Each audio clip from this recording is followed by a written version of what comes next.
through stormy weather.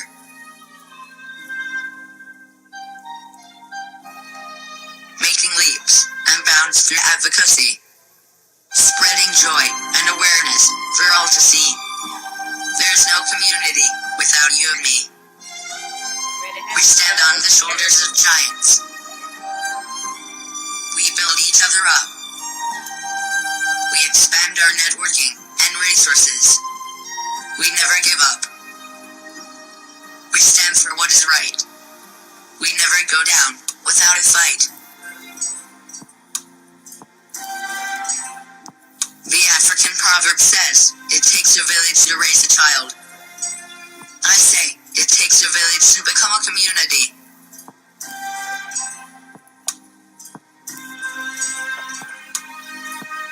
So community, please stand up. We are waiting.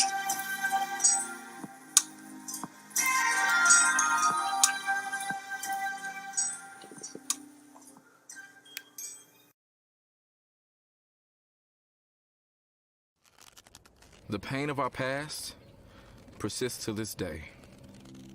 In Kentucky, like many states throughout the South, lynching was a tool of terror.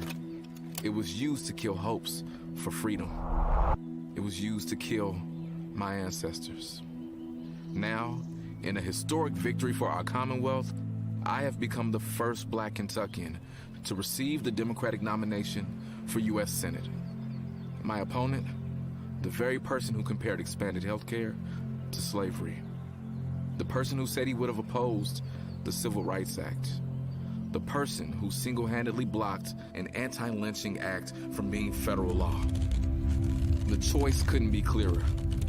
Do we move forward together, or do we let politicians like Rand Paul forever hold us back and drive us apart? In November, we will choose healing. We will choose Kentucky.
Football is back, and BetOnline remains your number one source for all your football betting needs this season. Hey, what's up? It's your man Lloyd Spence, and I'm so excited because it's been a great football season already. And you'll find the latest odds, matchup info, player news, and game trends at betonline.ag. And as your continued source for all sports wagering info, BetOnline features live betting, free contests, live scores, and giveaways all season long. Always the fastest and easiest way to bet all your favorite sports and events like Major League Baseball, MMA, tennis, boxing, and even golf. Head to betonline.ag to join and receive your 100% welcome bonus with your first deposit. Make sure to use your promo code BELIEVE, B-L-E-A-V, to receive your rewards. Why? Because it's BetOnline, and that's where the game starts. And tell them the Noisemaker sent you.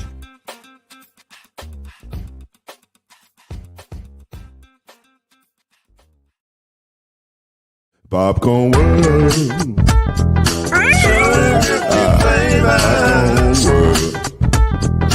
Popcorn World. Yeah.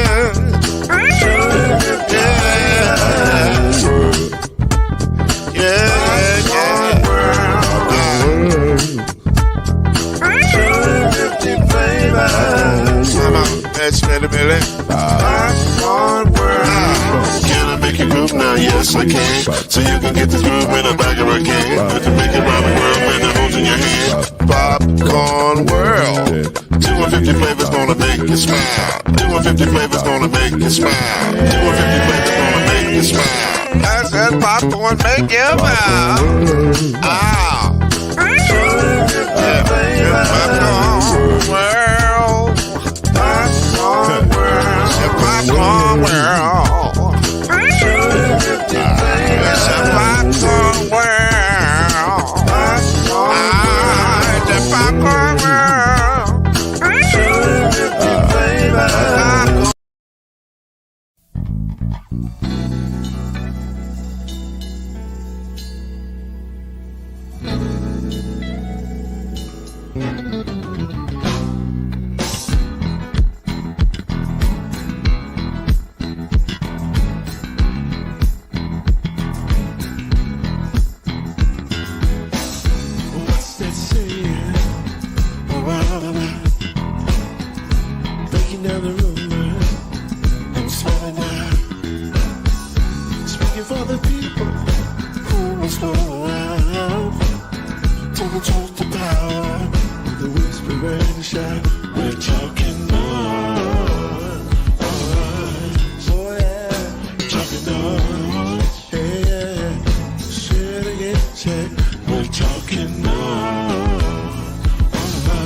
Welcome to Talkin NOIZ, the daily podcast that brings you up to speed and keeps you informed about real issues affecting real people.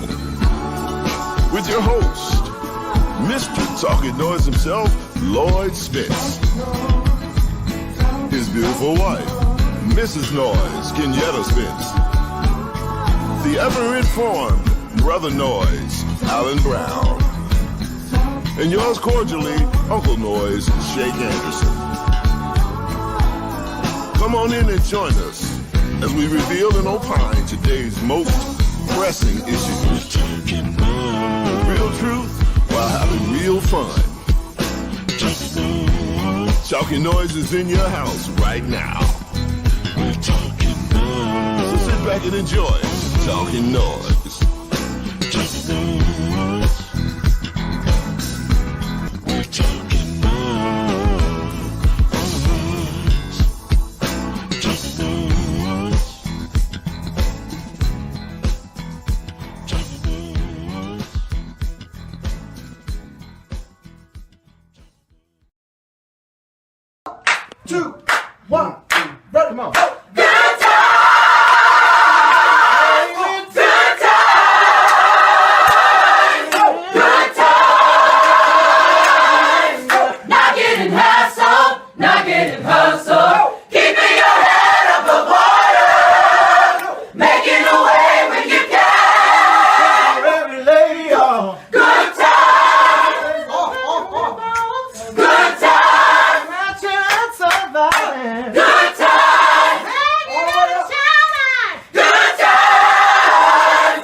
You know, when you be having technical difficulties, you just throw off your whole chi. I don't know what a chi is, but mine is thrown off right now, y'all. What's going on? Talking Noise in the building, but not on Facebook though. Facebook was having some communication issues, so we ain't on Facebook right now. But we are on the YouTube, on the Talkin Noise YouTube, and the Uncorked Wine YouTube. So if you want to go to either one of those, you can. Matter of fact, I'll send you. Well, I don't know how to send you, but that's where we are. So some of y'all definitely gonna be on the rewatch game with this one, but that's all right because we love you and we appreciate you, and it's all good. All of it's good. We definitely need white guitars tonight, man, just to calm the mood down, because I'm just not happy right now. But white guitars, do me a favor and fire that thing up.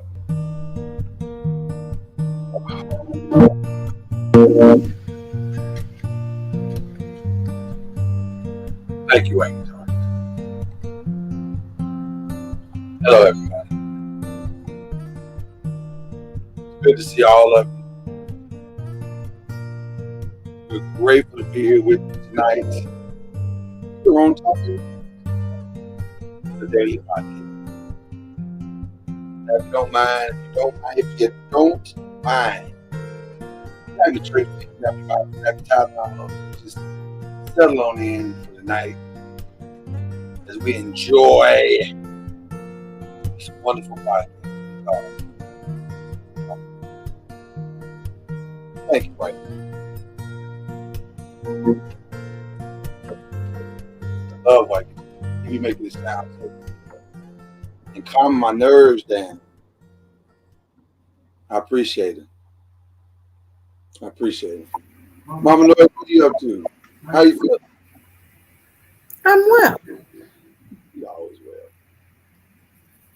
You know what? I just realized something I could do. I could actually send a copy of this to Facebook. On YouTube. I could send it. Yeah, I could send the link from YouTube. Let's see. Folks getting emails from folks saying, "Where y'all with?"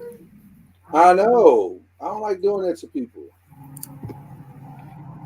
Here we are from YouTube.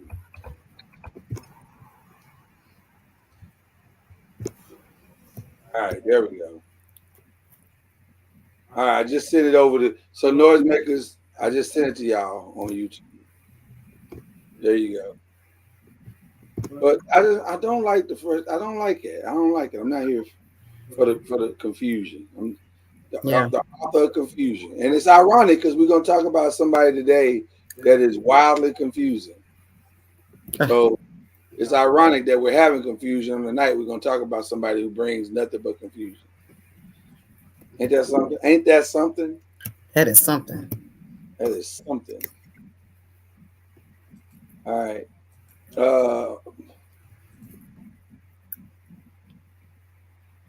I'm sending it to my page now. Mama Noise, would you like me to send this to your page? Yes, sugar. All right. We're trying to get everybody locked in. Technical difficulties. We're throwing them a ladder. Right. People be like, "Where can I find you?" You can find me.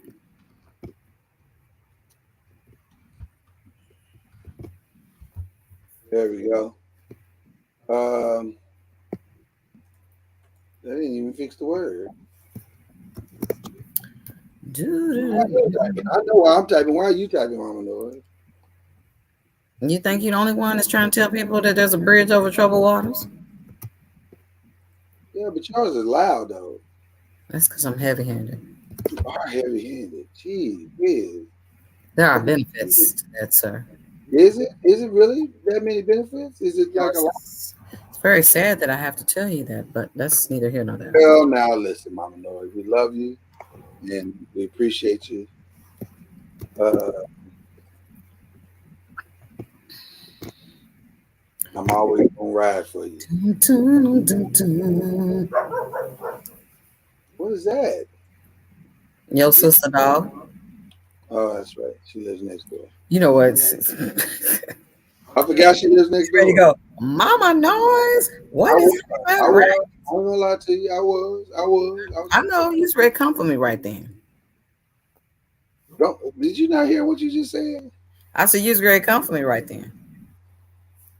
You still not hearing it? Because you're in the gutter. I'm not in no gutter. I'm just not. I never heard nobody say, did you just try to come for me? Yeah, I'm just hearing what you not hearing. Girl, I'm saying, don't be acting like you ain't never heard it. I'm hearing the words that are coming out of your mouth. Mouth. Okay. You know what I'm saying? Mm-hmm. I hear it. Mm-hmm.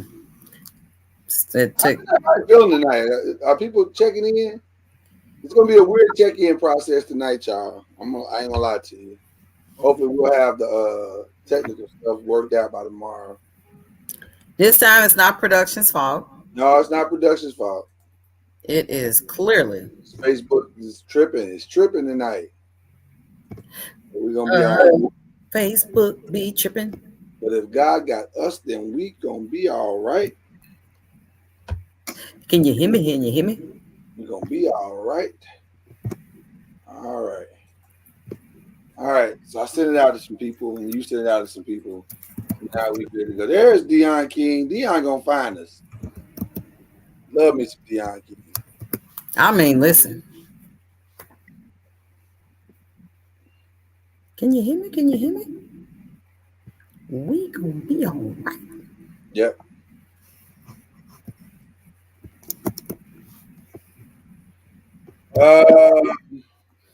Well, how's everybody?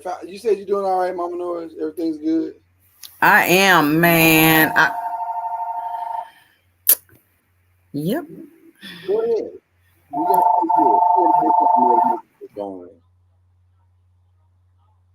You can disconnect if you like.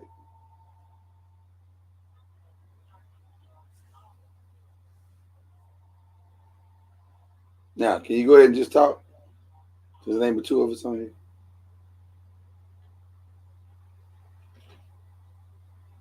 Mama Noise, you ain't saying nothing. I had to take care of it. Okay. It was like, blah, blah, blah, blah, blah, blah. So anyway, yes, I'm doing well because, I mean, you put your foot off in dinner tonight. I did? Oh, my gosh. Listen. Was it good? Sir, I was discussing it with our oldest child, Princess Noise, and listen, we was like, veggies was on tight. That's a thing. I guess it's a thing. I don't know. Salmon was just delicious. And I call your jasmine rice kryptonite. Is it good, Mama Noise? You talking like how you talking reckless tonight. Listen, I'm not gonna say it if it ain't true. All right, then. Well, say it with your whole chest when you say it. You did your thing, thizzle. Oh, that's not how you say that at all. Well, that's what I said. That's not how you say it, though. I promise you, that's not how you say it. I'm not trying to, I'm not gonna do like Kanye to talk about I'm lit. Well, we'll get to him in a minute. I'm easing my way into him tonight. Okay. To that subject, rather, not into him. No, Bobbin. Yeah, pause on that. Okay. No, I'm glad you liked it, Mama Noise. I'm glad it made you feel warm. It was incredible. I don't feel like I've been weighed down. I don't feel like I've eaten too much. I feel like it's satisfying. Well, good. Good. I'm here to satisfy. My goal is to satisfy you every time. Wait a minute. What? Thank you, dear. True, Mama Noise. I always want to leave you satisfied more. Okay. Thank you. I want you to feel like you got everything. Anywho, thank you, sir. I want to make sure that you feel like. Oh my gosh, this is just. Okay. All right, you got the point. You got the point. It's all I want. Yes, I have the point. Thank you. I think some of our brothers are traveling. I know one particularly is traveling, and I think the other two are traveling around. And so we are here on In Case You Missed the Monday, holding it down as we can. And while we're waiting on our brothers to get here, we do have some church announcements, if you will. Like I said, this is In Case You Missed It Monday, and we got a couple of topics we're going to get into here in just a minute. Thank God the noisemakers are finally finding us and where we are. Tomorrow we have we're going to start a series, 2-part series. We're deviating just a little bit from Talk That Tuesday to Talk That Tuesday, that topic that we were going to do on Thursday last week, the new Black City. And we're going to get into that conversation. Now, I ain't going to hold you. It's going to be a hard conversation to have because we got to get into some real heavy stuff tomorrow. But we're going to start on Tuesday, finish up on Thursday with part 2, and we're going to do the very best we can to unpack some very difficult subjects as to how we build the new Black City. So, are you going to sing it with the theme song? New Black City. Yep, I'm singing. I'm having. Okay. So it should be an interesting one tomorrow. And then, of course, the 5 is on Wednesday. The NBA is back on Tuesday, but we will give our official predictions on the 5 on Wednesday, along with taking you through what just happened over the weekend in the NFL and college sports. And it should be a good one. Should be a good show on Wednesday. Then, of course, we are at a collision course that nobody, and I mean nobody, saw coming in the ACC. This thing is unbelievable. When we started the season, we never thought that the 2 remaining undefeated teams in the ACC would be these 2, Clemson and Syracuse, and it will go down this Saturday. So we will talk about the game for the throne on this weekend. We'll break it all down for you, talk about what to expect, and then we'll give you our predictions for the week. If you've been betting with us, you're making a ton of money with betonline.ag. Look at that. Ton of money because we are killing the game. Everybody on the squad is well over 500. I mean, solidly over 500. And so you are making a ton of money with us over the length of the season. So you're welcome. And just send, us our cut. That's all we ask. Just send our cut. You know what I'm saying? Don't be stingy with it. Send us our cut. So there you go. Shout out to everybody watching on YouTube, or if you are watching on Facebook, that's all good as well. We appreciate you watching over there. And it's nice to see everybody. My guy Al B is in the building. What's up, AB? What's up, my family? La familia. La familia. We good, man. We good. We having some technical difficulties on their Facebook, but you can access it on Facebook technically now. Just not in the normal way that we normally do it. But you can get there. It's all good. So we ain't tripping. But yeah, we having a good time tonight, brother. How's the day been for you, Al B? Good. Wasn't a bad day at all. It's cold as a mug. What? Supposed to get down in the 20s tonight. Hecky no. High 51 tomorrow. Wow. It's colder than a mug. Get down into the 20s. What the? Well, we have been rumored to be following suit here over the next couple of days, so we'll see. Temperature's supposed to drop tonight, so it'll be interesting to see what happens. I didn't get that memo. That's because you weren't paying attention. I was paying attention. You're right. I don't be looking for the weather. I got the 7-day forecast. You just got the next day forecast. Yeah, you was gazing out the window at the train. Yeah, that's probably what happened. You got distracted. That train distracted you. Which it can. Listen, all jokes aside, that train will distract you. Train. That choo-choo train. Right. So I ain't even tripping that you didn't see it, Mama Noah. I ain't even tripping. Thank you for that.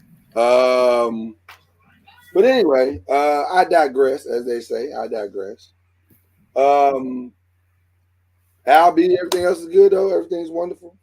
Choo choo train. When peace Come on. like a river.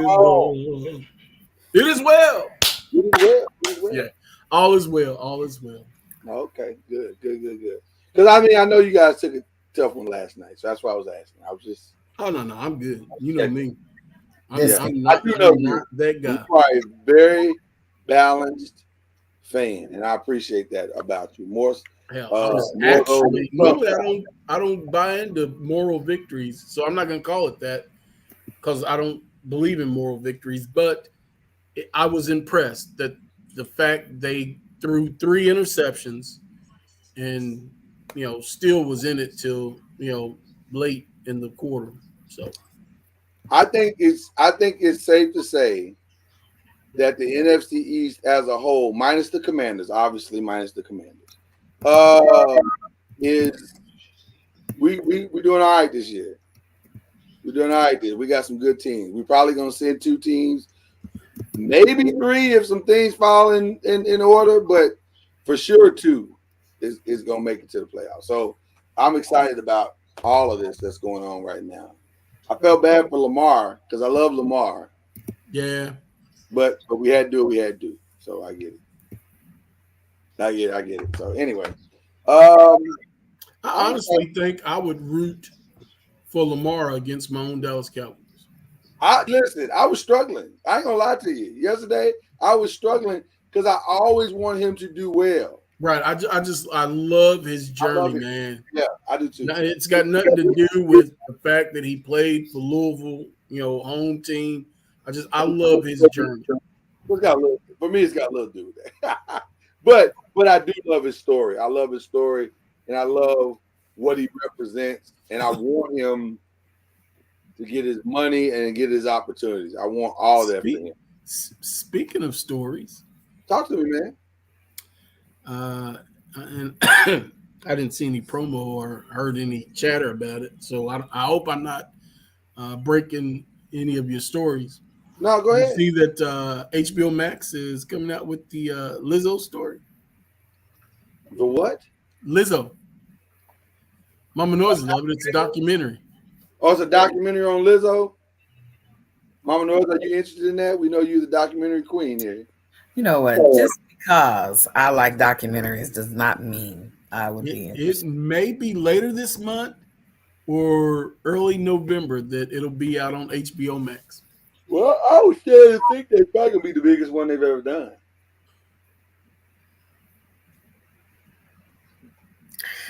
Close your screen, Mama Noise. Go next door. And that was, no. There's no need for that. That was uncalled for. Yeah, there's no need for what you said. No, I just said it'll be the biggest one.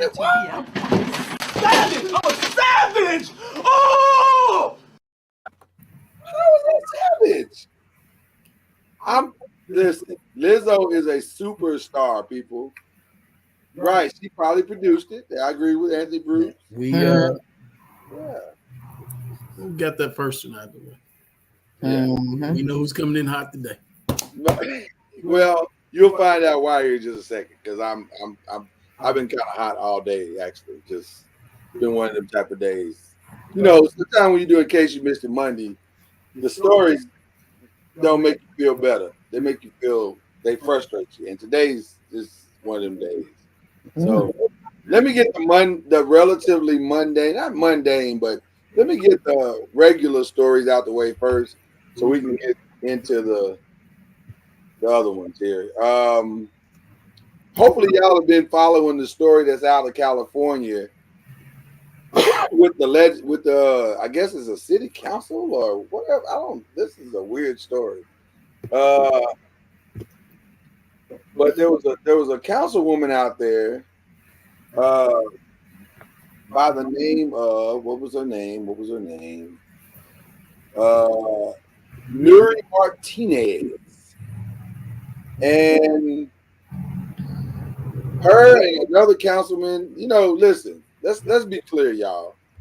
By now, if you have not learned that you can't just say whatever it is you want to say, whenever it is you want to say it, and you ain't paying attention to life as life unfolds right before your very eyes.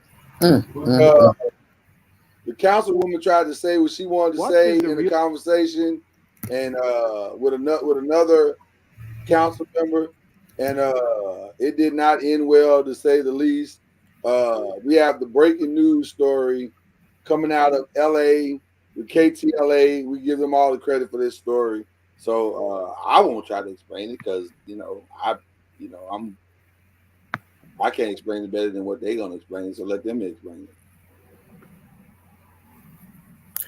Martinez has resigned her LA City Council seat after stepping down as president, following days of fallout from that leaked racist audio that was recorded. So her resignation comes as the state attorney general announces an investigation tied to the scandal, which also involves two other city council members. KTLA's Kimberly Chang is live in downtown LA with the breaking details. Kimberly.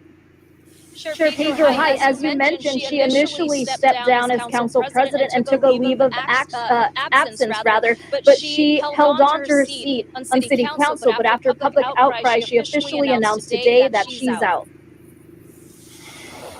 In a lengthy statement, disgraced Councilmember Nuri Martinez said in part, quote, "It is with a broken heart that I resign my seat for Council District 6, the community I grew up in and my home." She went on to say, "As the first Latina council president, I strive to serve with compassion and to give a larger platform to the communities I felt had been left behind. Many are glad to see her go." I hope the other two resign, follow her example.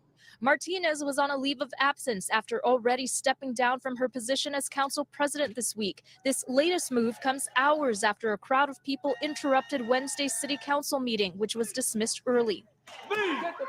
Protesters made it clear that they wouldn't let up until Martinez, Gil Cedillo, and Kevin De Leon resign. All three council members were part of a leaked conversation on redistricting, during which racist remarks were made.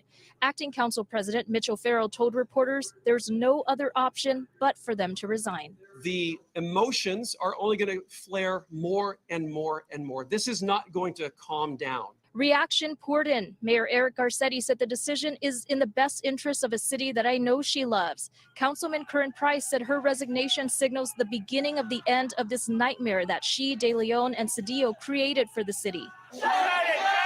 Their political careers are over. They're not trusted.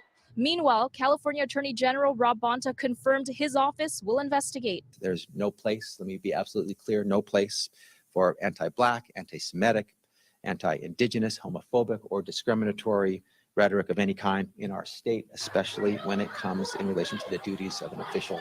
That vile conversation, that raises essential questions for all of us about whether the racism reflected in that discussion actually infected the actions in the redistricting process.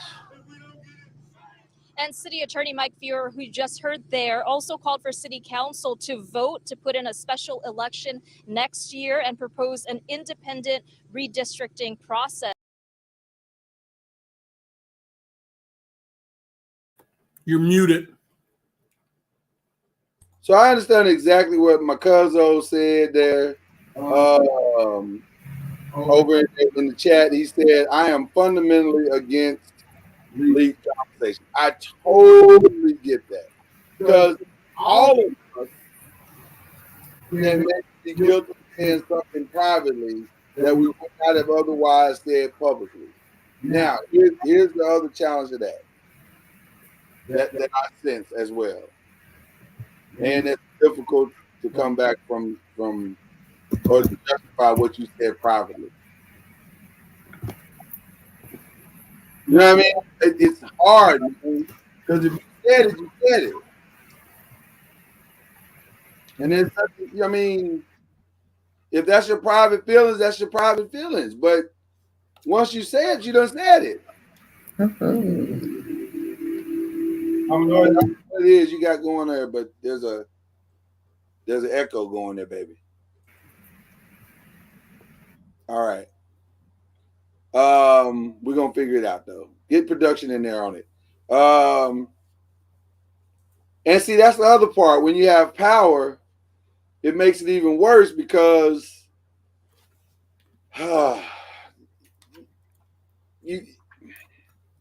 You represent people.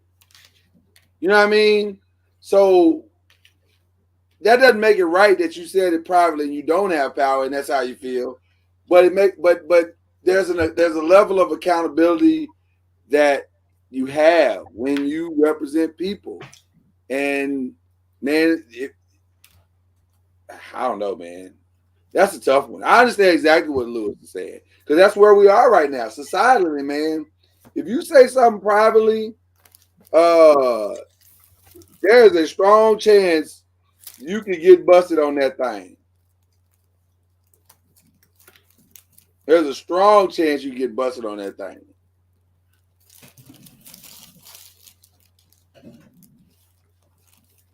I too find issue with private conversations being leaked, quote, end quote.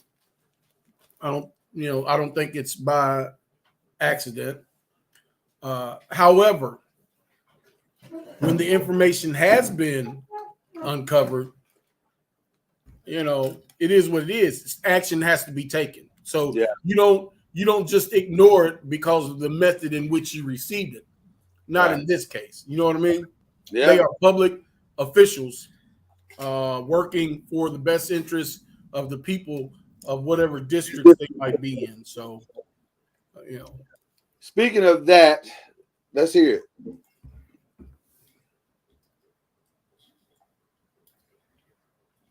I think we're going to hear it. Let's see.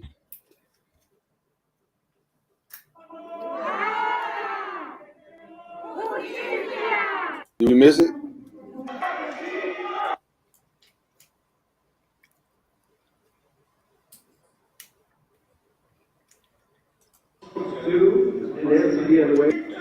Husband and I are both. Okay. No. Maybe I pull up the wrong one. Talk amongst yourselves while I pull up the right one. Do you still have the feedback? No, that sounds okay. That freedom of speech thing is getting more and more watered down, isn't it? I would argue that it's being clarified because what we're finding out is that all have freedom of speech. You can say whatever it is that you want to say, but you also have to realize there are consequences to you saying whatever it is you want to say. But even within that right of freedom of speech, isn't there an addendum that says as long as it don't incite riot or something to that effect? Right. Yeah. It's freedom of speech is we do have it in this country, but you can't say what you want to say and expect there not to be consequences. That's the only problem that people got to understand that there's going to be consequences. Well, then it ain't. No, it is free. There's no price per se for saying what it is you want to say, except that if what you want to say is racist and hits all the phobias. I think this is it. Let's see if we got it this time.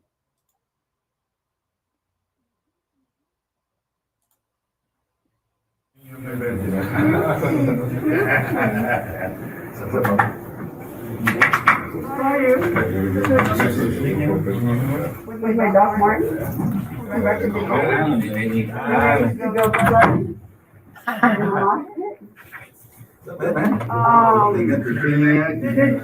Did you talk to her today? Did you talk to her? I did. I thought I was speaking with you. You called and you said. Now he's okay with getting suspended, but you want to resign. I'm like, well, we can't force him to resign. He's the same action as what we. That's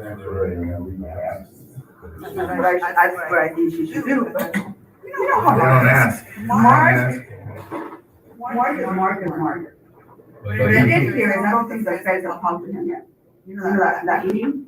They show you your options? Yeah. That hasn't happened.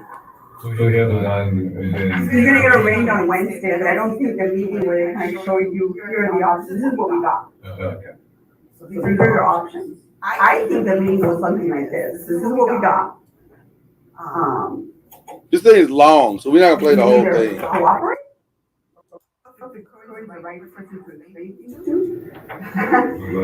Yeah, we're half asleep. So I was doing my best, doing my best last night to explain that the process we took with Jose was one of suspension. Does Corinne sound nervous? Is this shit done? I can't really tell. He told me it was done. I'm like, man. I don't think any of our shit is ever done. I guess you said that he was. Right, they're never done. They never close a chapter on us. They just keep opening another book. They turn the page, huh? Yeah, I think they like this business. Yeah. Trust me, I had one situation once, it infuriated me. I met here one day, go visit some consultants who are fired from the Energy Commission, not the Energy, the Utilities Commission, because I thought they were too close to the utility companies. And I become pro temp. I'm pro temp for the first time. So I'm like cleaning house. It was your anniversary this weekend. Facebook reminded me that I was at the Walt Disney Hall. October 15th. Yeah. When you were doing your little party. Yeah. I don't understand why that went wrong. I told you. I don't have. No leadership. Moment Birdie. Was really cool. I was gonna text and get into it, but I went for it. Okay, this is a very long conversation, and I thought it was in an obvious place. The LA Times actually has the entire conversation. I thought they had snippets. They literally have the whole 1 hour and 16-minute conversation. Love you. I look forward to seeing the transcripts. Because if you were to just simply say, for instance, they had the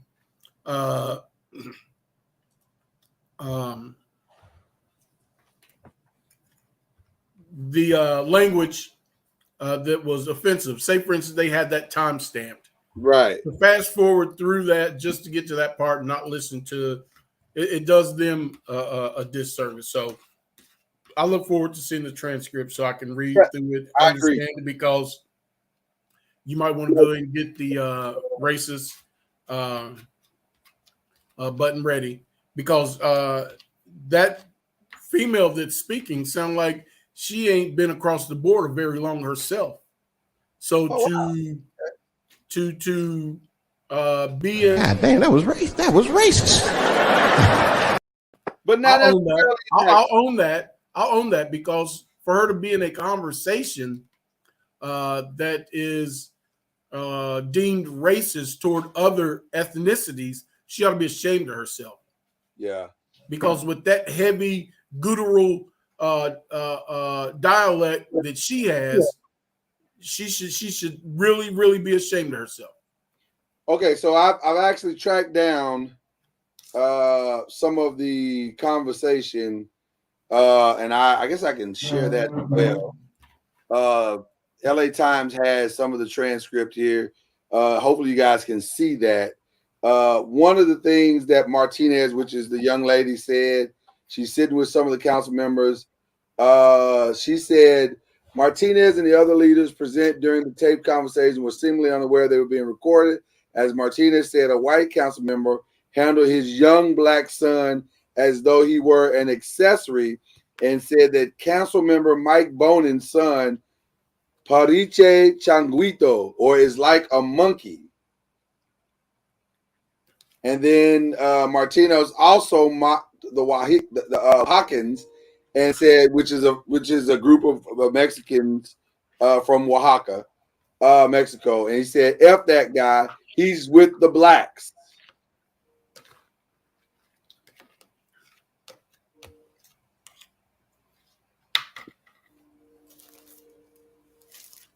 I mean, and this is Mike Bonin's son. Every day you help people get back to work. Well, that's People like Meg, who now goes by Mom. But let's skip the ad. There we go. And I go, what? I go, what's the bond? What's bond? And I said, bond, this black guy don't think he's got to go. He thinks he's not. I told her the same thing. He goes, why are they so close? And he's from Massachusetts. This kid, the one here, those kids, the dumb. Lo trae así during Black History Month, lo lleva al council y lo pone acá en el, remember, it's an accessory. When we do the MLK parade. Just like when They used to have those statues in Lo trae plantations. yeah, like when Nori brings her little yard bag or the Louis Vuitton bag in place. There's su negrito, like on the side, and lo trae, ¿verdad? You sit next to it, you don't know the side. For MLK, for the parade that Herb used to organize, and we need all the council who wanted to join Herb on the float, because he used to do a whole float, it'd be nice. Bonnie would be like, hey, Nuri, are you going to the MLK? Well, Herb invited me, I'll go. Okay, I'm bringing whatever the kid's name is. I'm like, it's like the oddest thing. It's like black and brown on this float. And then there's this white guy with this little black kid who's misbehaved. Este niño has they're not doing, the kid is bouncing off the effing walls on the float, practically tipping it over. There's nothing you can do to control him. Parece changuito. And I'm just like, I'm over here trying to parent this kid. I'm like, you can't do that. I said no. And Mike is like, I'm like, you're not teaching your kid anything. It's me and Karen Bass on the float trying to check this little kid. Me, Karen Bass, y la esposa de Marquise, Carrie. And we're all looking at each other because we're the three women on the floor. Like, who's gonna? This kid's gonna tip us over because he's literally hanging on the rails.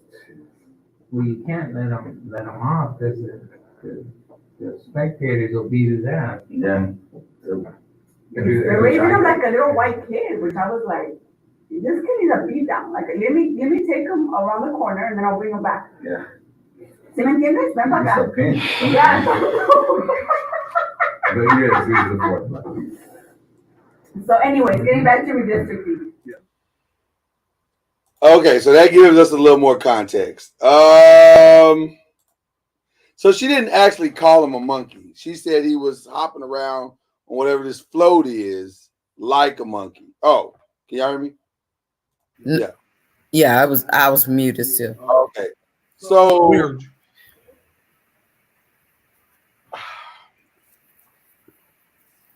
She said he was swinging from the rails and stuff, so that's maybe where they got the swinging from the rails like a monkey.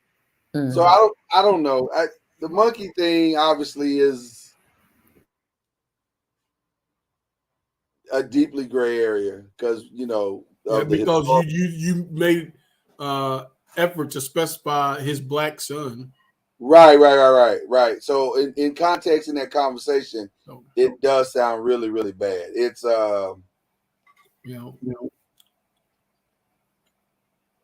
But they got all she said he was raising him like a white boy, a white child. Yeah, she's got a lot, but it's a lot in this conversation. They got the LA. I clearly clicked on the wrong article. The LA article does have a timestamp. There's like 6 different things she said in the conversation that broken down minute by minute, and it's yeah, I agree. Lewis Martin, that this sounds. It does sound personal. It all sounded very personal. And so there's a couple of different things that you can take from the conversation based on what we just heard and what I can. And by the way, if the noisemakers would like to see the whole thing, I'll put this on the noisemaker page right now so that you can see it for yourself and hear for yourself. That way you can break down the whole thing and just hear it for yourself. But she kind of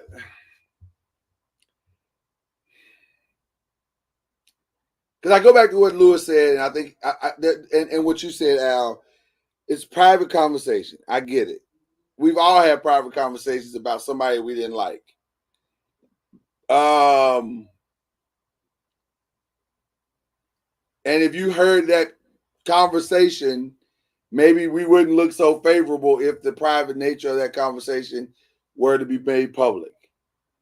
And so it is a slippery slope. And maybe that's one of them things you got to do.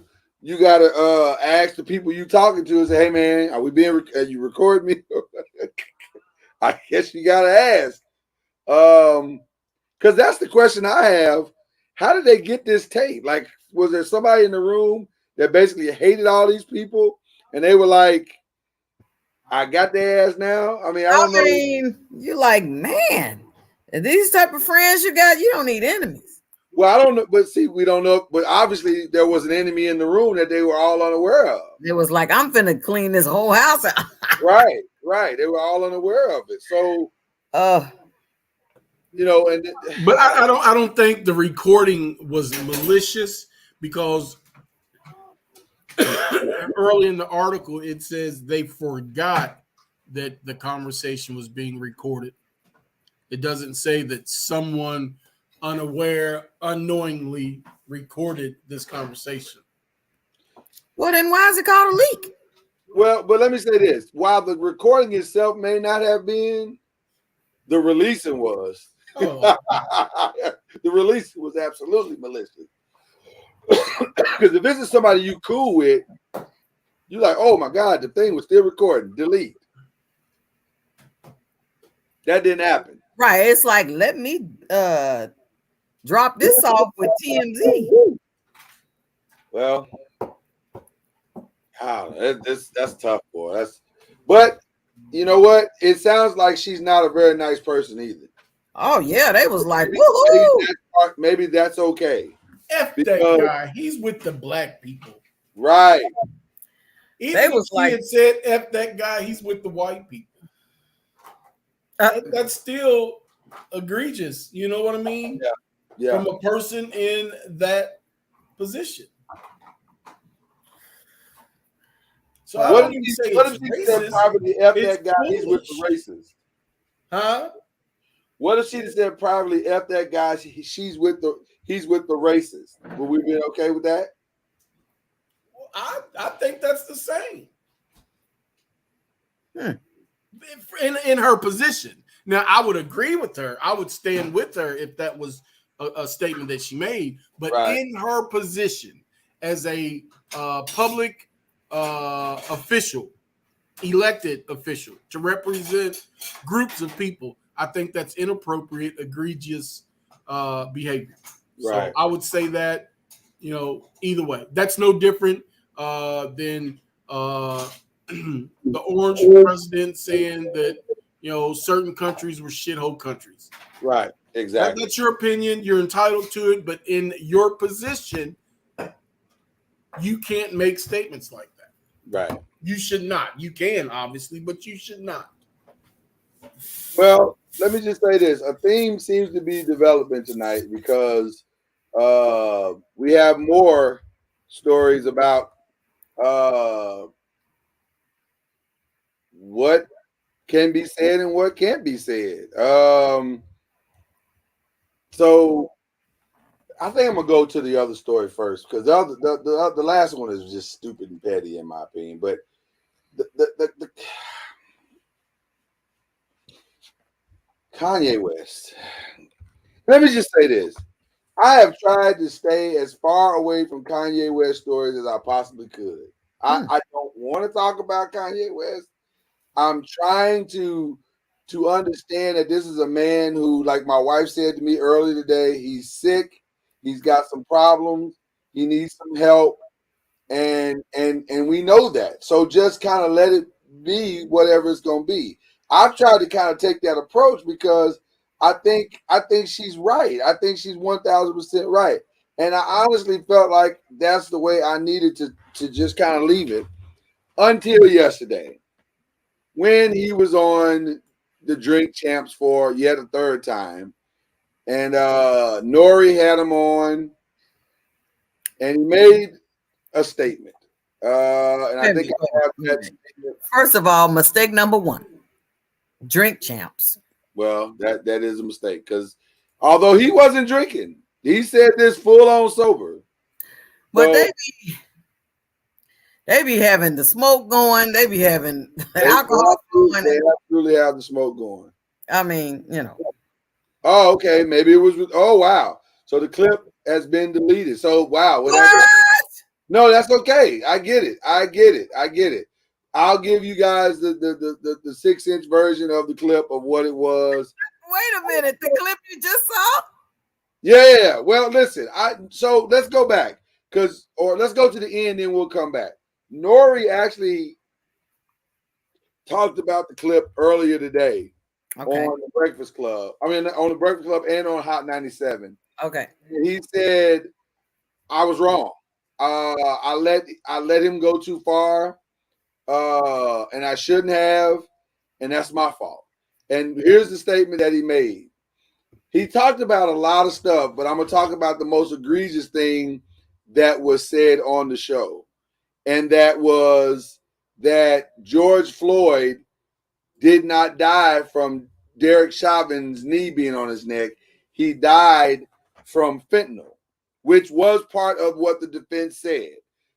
They said that he had fentanyl in his system and that was what killed him, even though the coroner, several doctors, and ultimately legally, they all said, no, that's not true. He died of a fixation from trauma to his neck. So clearly, Kanye don't know what the hell he's talking about.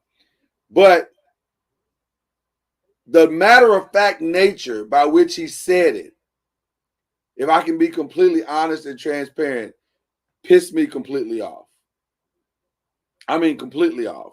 Because I think where we are making our mistake culturally is that while he does have confessed mental health problems, he is confessed bipolar. That is not, I think the bipolar thing is being used as a smokescreen to say whatever the hell it is you want to say. Because he said a lot of egregious stuff in it, but he also said some intelligent stuff. Because at first I was so mad at just the clip that I heard that I was just going to come on and obliterate it. And then the journalist in me kicked in, and I said, no, you can't do that. Give him a fair opportunity. So I listened to the entire 3-hour interview. Yes, I did the entire 3-hour interview. Noisemakers, you're welcome.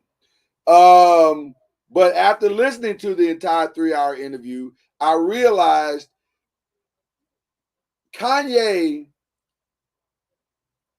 so without calling names, only Anthony Bruce is going to know who I'm talking about when I say this, because this is our mutual friend. But Kanye reminds me of a mutual friend that we have who is what I consider an idiot savant. He is one of the smartest guys, book-wise and ability-wise in his field that I've ever met in my life. He is brilliant when it comes to his field. He has several degrees. I think he's has like 2 or 3 masters. He is brilliant when it comes to his field. Other than that, he does some of the dumbest shit you've ever seen in your life. And you go, what is wrong with you? Why are you both these people? And here's the problem. Because he's been my friend and like a brother to me for 20 plus years, I'm always going to be loyal to him. And see, Anthony Bruce is laughing because he knows I'm telling the truth. And therein lies the problem. Because, number one, I'm loyal to him, but I'm always trying to tell him the truth. But then after a while, you even get frustrated with that part. So then you just say, I don't know how to deal with you anymore. Because you don't want to hear the truth, but you still want to do dumb stuff. So I don't know what to do with you. That's Kanye West to the culture right now. I know Jay-Z is frustrated with him because on one side he is brilliant. And on this other side, he's a fucking idiot. And he's dead. And here's what's so bad about Kanye West.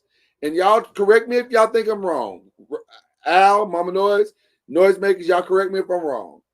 What's so frustrating about Kanye West is that there are people who take what he says as the gospel truth.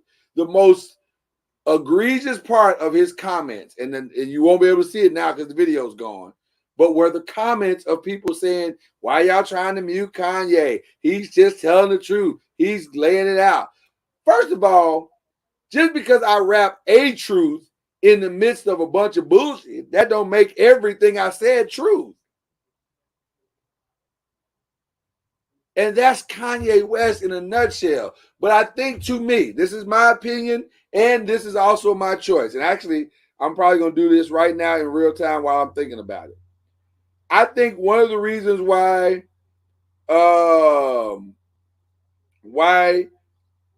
he feels empowered to do this is because we keep calling him a genius, and we keep calling him brilliant as it relates to his music and his production, and we keep supporting it. Well, guess what I'm about to do right now in real time? Until he can get his ish together, I'm done with that.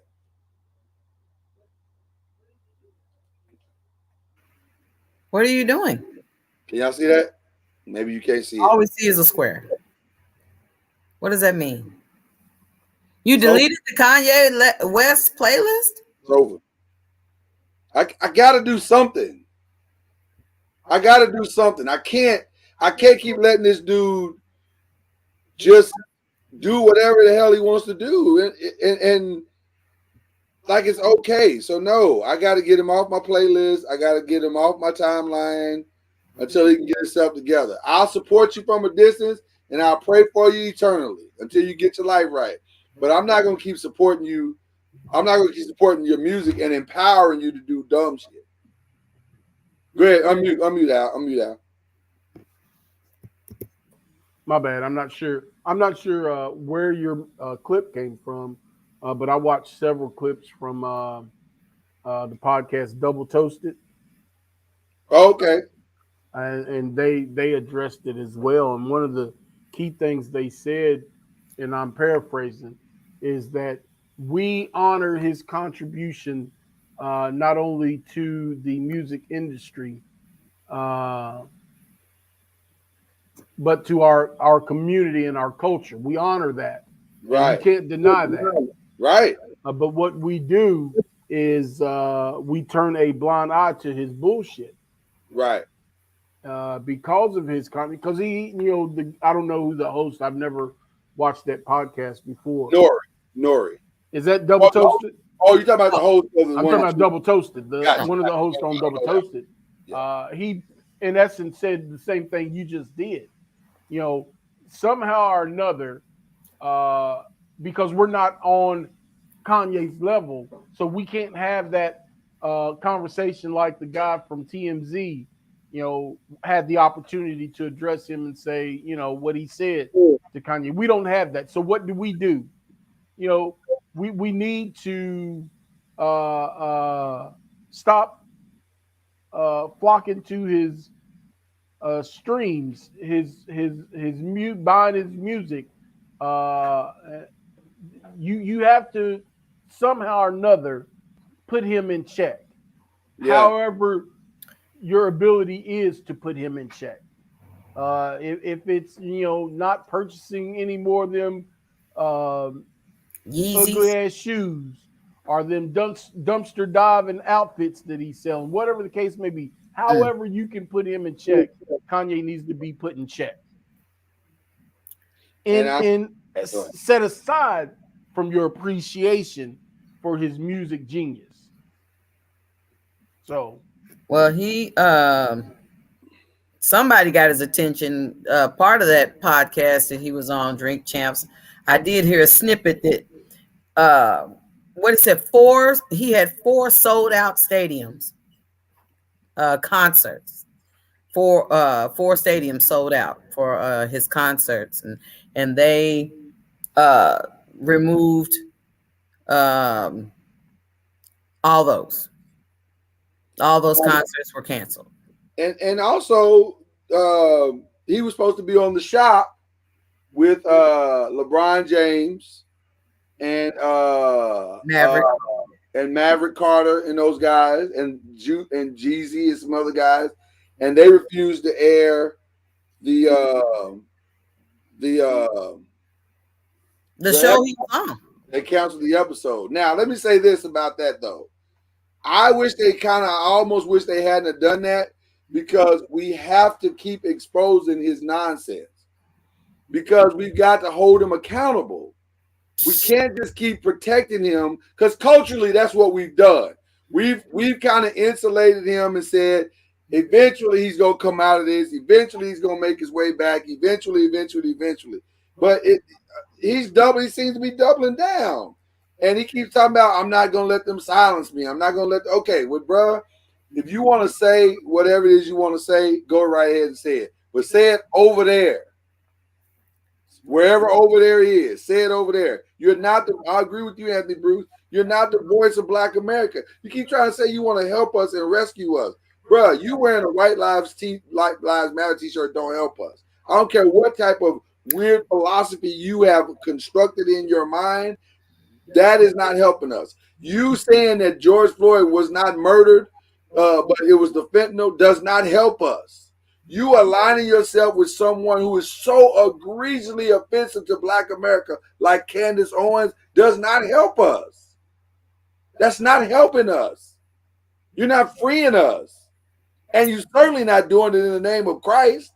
So stop using that as the answer as well. Because you keep saying, I'm doing it because the God wants me to do it. No, God did not tell you to do that. That ain't how God works, bro.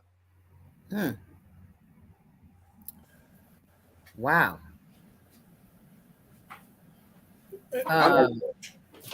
But here's the thing. I hear people saying, why we so hard on Kanye? Why Kanye get the smoke?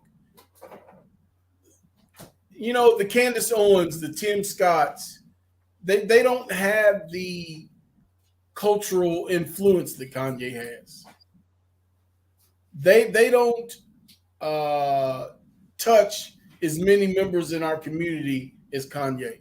We can ignore Candace Owens. She's nothing to us. We don't embrace her in our communities. Right. Like we do Kanye. We weren't listening to her anyway. Exactly. Right. That's why Kanye gets the smoke.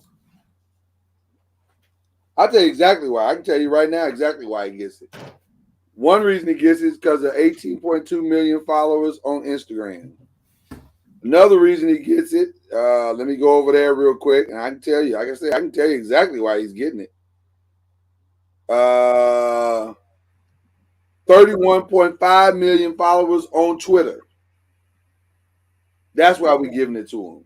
That dude got almost 50 million people that when he opens his mouth and says whatever dumbass thing that's on his thought process, there are people, millions of people, literally millions of people who co-sign what he just said. And that is culturally dangerous. That's why he gets the smoke. That's why we have to push back. That's why we have to hold him accountable. And I would love to sit down with him and talk to him. This is not about you not being, this is about responsible. And some of the here's what makes me even angry about him. Some of the stuff that he said in the interview was spot on. It was spot on. But then it's mixed, all wrapped around a bunch of other nonsense. Bro, you need somebody to help you filter your thoughts. You need somebody to help you to clarify your position, and you need somebody to help you say things in the way that you think you're saying it. Because the way you're saying it is just off. And you need to get your facts straight to say, and by the way, I am fully on board with the family of George Floyd suing Kanye West. I am fully on board. If the dude at Sandy Hook can be sued for the egregious stuff he said, then it's the same holds true for Kanye West. Then I support. I know you said you disagree, but I support LeBron and Maverick for saying, you know what? I'm not getting ready to be connected to this. So I'd rather be, shunned for not putting it out than to put it out and then be trying to be putting out fires left and right, trying to say that ain't me, that ain't me. I was just interviewing him for the show. No. You know what? I totally understand. Let me be very clear. I don't disagree from the fact of why they pulled him. I agree with them pull him. I'm not going to question that because that's a decision. I get that, and they don't need the likes or follows or subscribes. They don't need none of that. So I totally get it. But I guess what I'm saying is we have, as a culture, we have insulated this dude so much and tried to protect his image and even Nori said it. Man, I thought I could bring him on and kind of guide him in the interview, kind of control him, kind of make sure that he's not saying stuff that, he can't necessarily take back. Man, you can't control that dude, not publicly like that. You need, because he's not listening to the wisdom and of those that are out there. Now, to his credit, I'll give Nori credit because most people captured the first 5 minutes of what he said in about George Floyd, and they ran with that as the hot take. But if you go the distance on the interview, even though Nori was highly inebriated, he checked him in a friendship way, but he checked him on some stuff at the end and got Kanye to kind of acquiesce on some stuff. So that was good. But that's 3 hours in. Most people ain't gonna stay the whole 3 hours for that interview. Kanye is not the type of person you can give a hot mic. No, God no. You look, I'm gonna need to. He's probably the whole reason why they have they record it and then they go back and edit it. Because they're like, okay, well, we're not doing that. We're not doing that. That's what a lot of people do. But here's the thing: on Drink Champs, prior to this Kanye interview, they don't edit anything. Nori admitted that today. He said, we don't edit. We just push record and let it go. Well, now he said, now the whole thing's about to change. We may start editing now. I don't know. I thought they edited that Dave Chappelle thing because that's why it took so long for it to even be published. No, it just posted. No, it just took a long time to publish. But he said no, they don't edit. He said prior to Kanye, they didn't edit anything. Okay. So, but he said, but that all ends now. They're going to start editing everything now because I don't know if you can not edit anymore. We're one of the last bastions of non-editing. Of hot mics where we gotta just give it to you as is. And maybe that's good, maybe that's bad. I don't know. We may end up start editing ourselves as this thing goes on. I don't know. But it's tough because you can't take stuff out of context and make it whatever you wanted to make it be. But this wasn't one of those times where stuff was taken out of context. He was just flat out dead wrong. He was flat out dead wrong. So I admit to you, I was listening, but it was like, you ever listen to somebody talking, you kind of draw it up like, what are they going to say next? Is it going to be something, I felt for Nori, like, sir, he said so many things. Mama Noise, it's a 3-hour interview of nothing but Kanye West just saying egregious wild shit. Like it's the first time he interviewed him. Yeah. I mean, he no, we're not gonna edit Jay ever. Cuz Noise is forever gonna be unedited. He's forever gonna be unedited. I mean, he accused Kim Kardashian's mother was sleeping with Drake. I mean, he said a lot of wild stuff. Okay. I wouldn't be surprised at that. If he did, what's different? I mean, what's new? This is Drake. He don't call himself lover boy for nothing that, ain't nothing nailed down. That's him. Okay. And well, I'm not gonna say he did that. I don't want to put Drake needs to speak up for his own self. I'm not gonna say he did any of that, but I'm trying to see something. You saying stuff that was egregious, and I'm trying to say what that's egregious if he didn't do it. He's just I'm not trying to defend him. You don't know, Mama Noise. You don't want to put that out there either. Because we don't know that. We don't know. We know George Floyd died from a fixation. No, I'm not co-signing on nothing about George Floyd. That's my point. I was just saying that, we all aware that the Queen Kardashian is cool. But see, that's the problem again with freedom of speech, Mama Noise, and I tell you this all the time. You got to be careful because we can't just because you have a theory. First of all, if you say you got a theory, say it's a theory. Okay. Say I believe. Say it's possible. Allegedly. But right, you can say allegedly. Okay. Preface your statements. Don't just say that. That's how Tasha K ass is all. She lost her whole fortune. By the way, Al, I don't know if you heard about this, but Cardi B was dead serious when she said she was going to crush Tasha K whole empire. It is my understanding that her YouTube revenues, since she can't pay for nothing, her past, present, and future YouTube revenues will go from now on to Cardi B. Well, I didn't hear that part. I did hear that the judge said you need to find something or someone to secure the total amount that you owe her. But that's what I'm trying to tell you. One of the ways that they're going to try to resolve it is her past, present, and future YouTube revenues. It's like basically Cardi B is garnishing her wages. So all her social media sites, that money is going to Cardi B until further notice. So like child support. Well, no, like a garnishment. Like a garnishment. Like she ain't, but instead of garnishing part of her check, they're gonna garnish the whole check. So all of her YouTube, and if she's on Facebook, I don't know if she's on Facebook or not, but whatever social media site she's on, all of that money is going to Cardi B. And she still owe the bulk of the money, whatever that money is.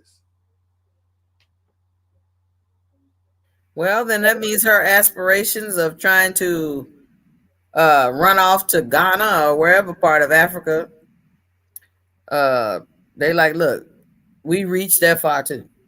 She probably got to get a regular job. Keep this up. This is rough.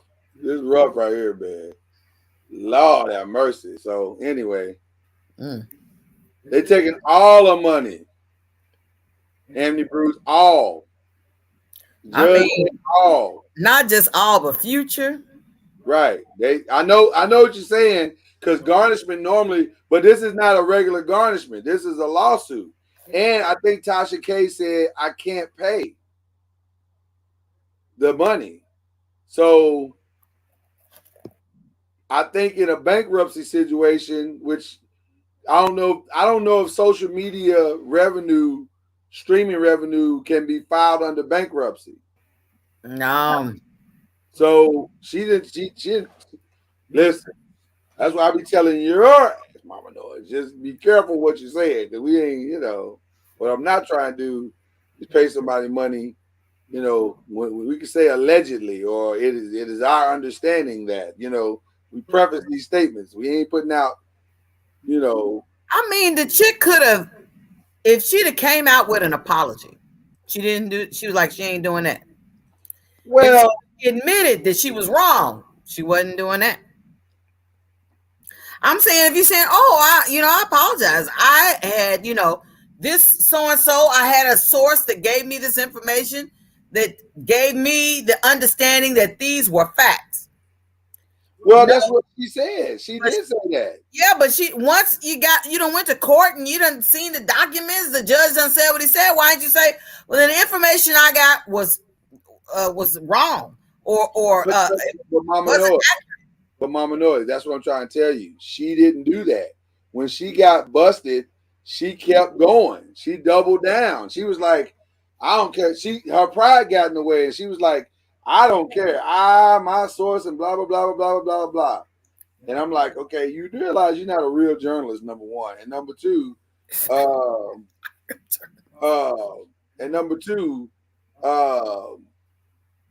you need your source to step forward and represent you because you're in a world of situation, man. Listen, she rode it till the wheels fell off. And then what really killed it for was the thing that she put out there about her, saying she had venereal diseases and all that stuff. Oh yeah. When Cardi took the test. I mean, how? No, can I finish my statement? I just want to finish my statement. Then you can jump on in. When Cardi took the test and they read the results in court, that sealed the deal. Now, well, I'm saying the part that blows my mind is how it's degrading. It's how much lower would it make a person feel that they have to go to court? I mean, that they have to go to a court appointed doctor, have an exam done,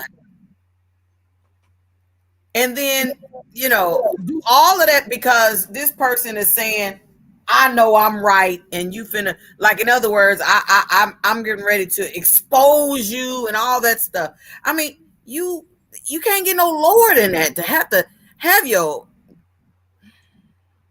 The only reason to double down on something like this is if you actually are right. It's that simple. But if you ain't right,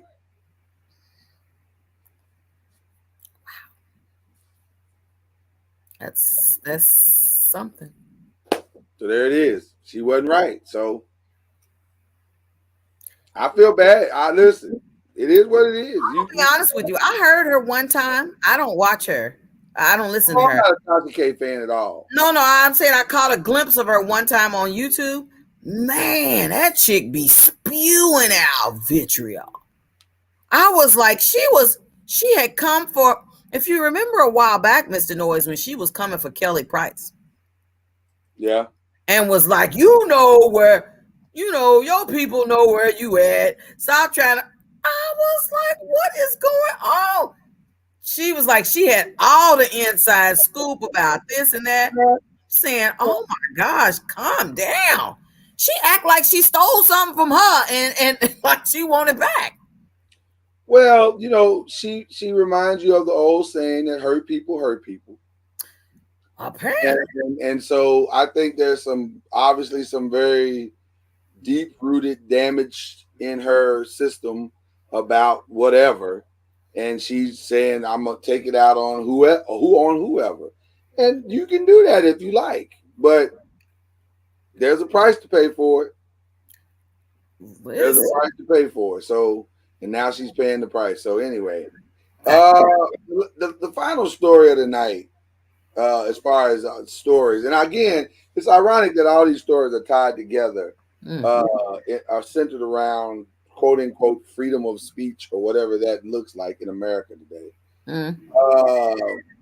Comes from someone who is routinely in the line of fire as it relates to being accused of just being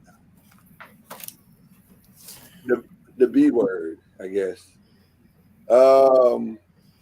So, Al, have you heard about this? Nicki Minaj apparently was frustrated that she submitted her song, I guess it's called Super Freaky Girl. She submitted it on her to the Grammys in the rap category, and the Grammys decided, no, this better fit in the pop category. Wow. And so they submitted that song in the pop category, but left Lotto, the rapper, young rapper Lotto, or Big Lotto as some people call her massive hit, Big D Energy, they left that in the rap category. So it's almost like Lotto doesn't have to go against, as a female rapper, she doesn't have to go against Nicki or other, she can only has to go against other female rappers, whereas Nicki got to go against like Taylor Swift and Adele, and so Nicki took issue with that. And then in the midst of going on Instagram Live Thursday, she called out Lotto. Like, if I got to be moved, then Lotto got to be moved. And Lotto was like, "Why I got to be? Why are you bringing me into your stuff? I just got nothing to do with me." Mm. And so they went back and forth on Twitter, just for back and forth, just arguing back and forth.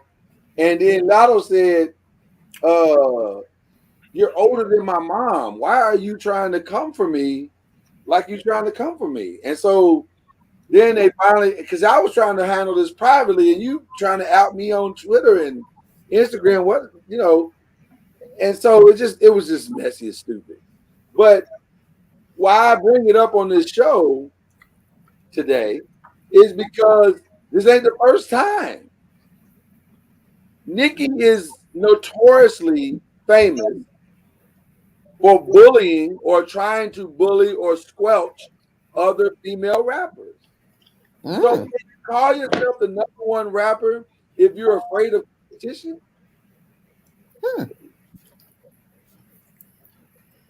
Question. Yes.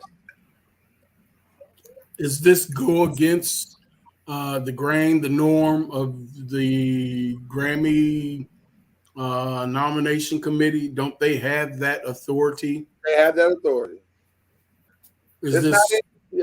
Is this something just unique that's never happened before? No, but I have heard people complain about it because the reality is there are not a lot of rappers feel like the Grammys does not have a grasp on what they do.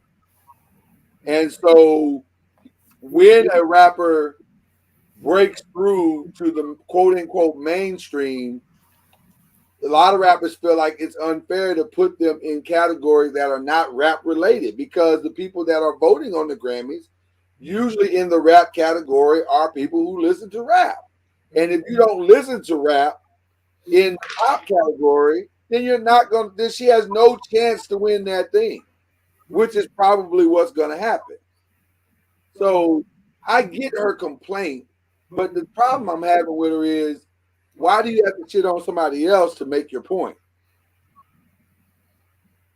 I'm mute out. I said that's what we do as a culture. That is what we do, man. The crabs in a barrel mentality is really a documentary about us as a people. Yeah. Oh, wow. It's kind of sad. It's really kind of sad. For whatever reason, we think as a people there can only be one star in the sky at a time. Well, she certainly does, which is interesting because Lotto recorded a conversation, and I don't have it, and I'm ready to move on because this one doesn't quite interest me as much as some of the other stuff we talked about today. But that she recorded a conversation saying, "I'm not saying that. I'm saying there are other females there that are doing it, and why are you trying to?" It just seemed like you're trying to push them down. So I don't know. I just don't understand Nicki's whole thing. I just don't understand the whole thing. But anyway, cuz you're in the building, welcome first and foremost. Have you had a chance to talk, get any of the show today? That's number one. Because we've talked about Nuri Martinez out in LA who got resigned because she got recorded. And then we talked about Kanye West who said some wow. So we'll let you pick where you'd like to start, sir. I hadn't heard anything. I would like to start with Mama Noise. Mama Noise, are you cold? There you go. I am. Getting chilly here. You can adjust the thermostat. You better not. I cannot. I have no authority. You better not. You don't want that. Can you get your? I mean, I hate to see you so uncomfortable. You look like you're freezing. Can you get your little space heater? That was the oldest thing you've ever said on this show. Space heater. What the hell's wrong with you? We'll get some kerosene. Get some kerosene. Just space heater. What's wrong with you?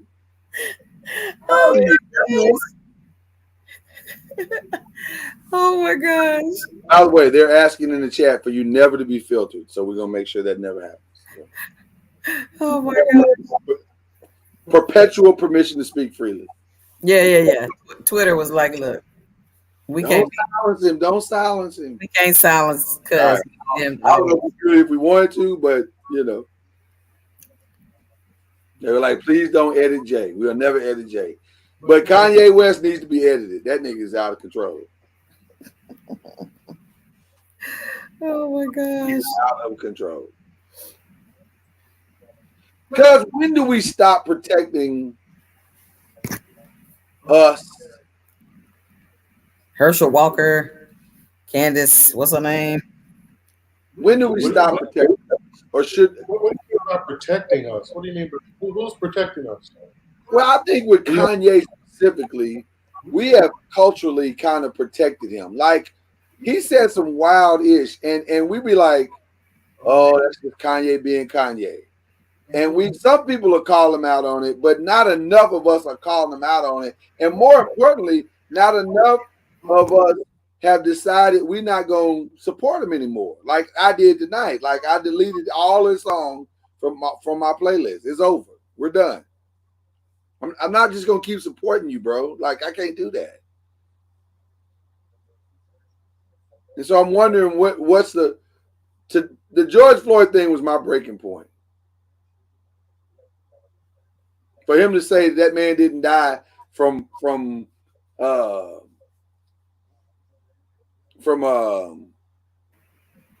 knee on the neck, but fentanyl. It was fentanyl, bro. We're done. You and I are done. I'm gonna pray for you, but I'm not gonna keep feeding your machine.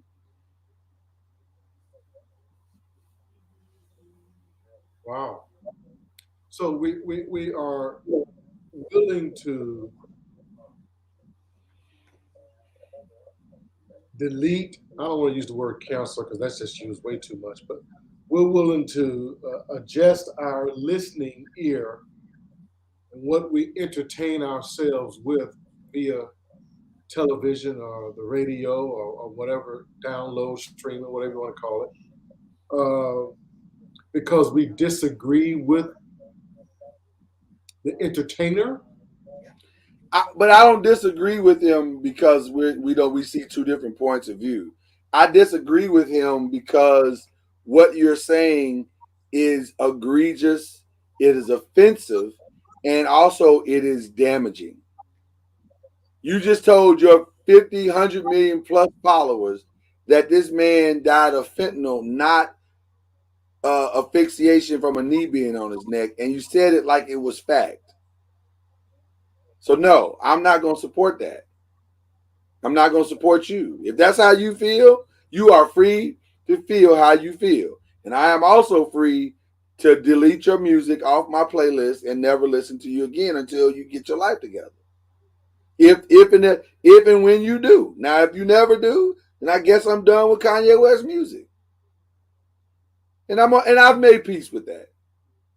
Same way I made peace with R. Kelly music. I'm at peace. We got to stop supporting and financing assholes. And we're bad at that in the black community. Like people, and I'm gonna say something, and cuz I'm gonna shock you with this one for real. I hope you're ready for this. We have financed music in our community that should not have been supported. It just shouldn't have been. Like some of these rappers, especially these young rappers now that talk about their drug use and it's okay to do it. We shouldn't be paying. Our kids shouldn't be listening to that. We shouldn't be supporting. That's not good music, man. That's why I work so hard, I know Cuz does as well, to teach our children what good music sounds like. This is good music. Listen to the subject matter. Listen to what they're talking about. This is good hip hop. Listen to what they're talking about. Listen to what they're presenting.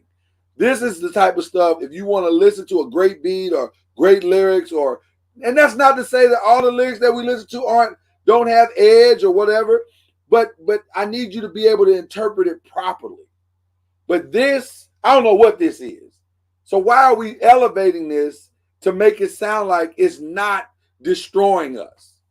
No, I'm just Kanye helped me tremendously today because now I'm on a rampage. If you out here producing bullshit, I'm gonna call you on your bullshit. I will no longer use my platform to elevate bad-ish. If I don't think that I have, but I'm definitively saying it now out loud. Maybe that's what we needed to do. I don't know, but I'm tired now. As my grandma and my grandpa would say, I grows tired now, and I don't have the patience for it no more. So there it is.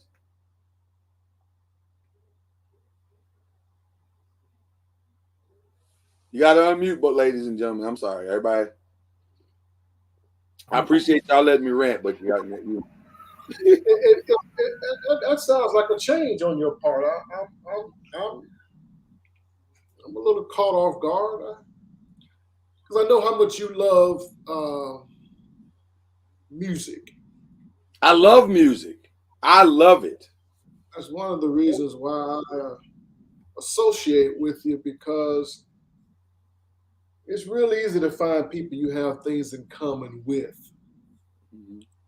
But it's also important to be able to stretch yourself to associate with people that do believe, say, differently than you. You know, I've always hated despise. I'm talking about despise ghetto rap. Right. We was rapping about collard greens and holes in your socks. I had no fucking problem with rap. The chicken tasted like wood. I had no problem with rap. Right. But today I got in my truck this morning. Y'all pray for me. I have a nephew that, that's living with us now. He's moved in from New York, and the ninja has pretended to love old school music. He pretended. Uh-oh. You heard what I said. I heard what you said. I caught that. To love old school music, but I caught his phone ringing one day. We was out doing some work somewhere around the house, and I caught his phone. I heard his phone ringing, and it was some kind of fuck that bitch and this whole this. I said, okay, that was his ringtone. I said, okay. Kids keep their stuff on silent, for the most part. But that was his ringtone. But the day I got in my truck, and he hadn't bought his own car yet, because we're not gonna buy him no car. So he has to save up his money from his little job to buy his own car. And he's been driving my truck to school and to work. And I got in my truck this morning. In my garage, his bedroom is right up over the garage. So when I get into my truck, start it up, his phone is connected to my car. He's connected his device to my car. Okay. I start up my truck, and the only thing I can hear, Mr. Noah, is I don't know the artist. I don't know nobody. I don't know the title of the song. So don't ask me nothing. Right. But all I know is I heard pussy and dick.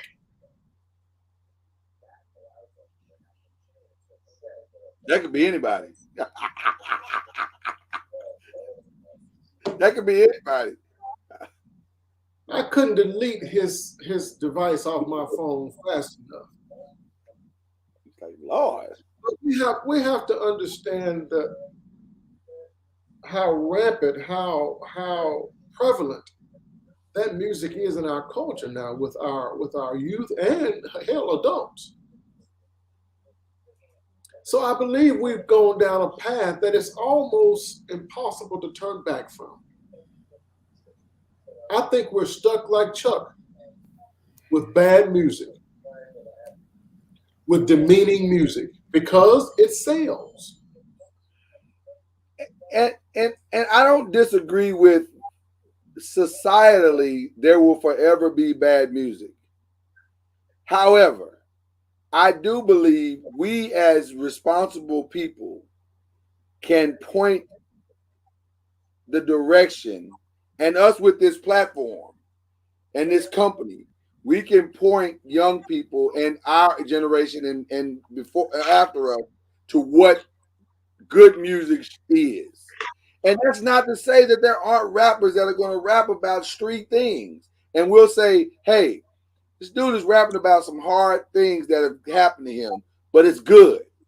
I'm okay with that. But just stick it in your face and put it in your neck and come on, man.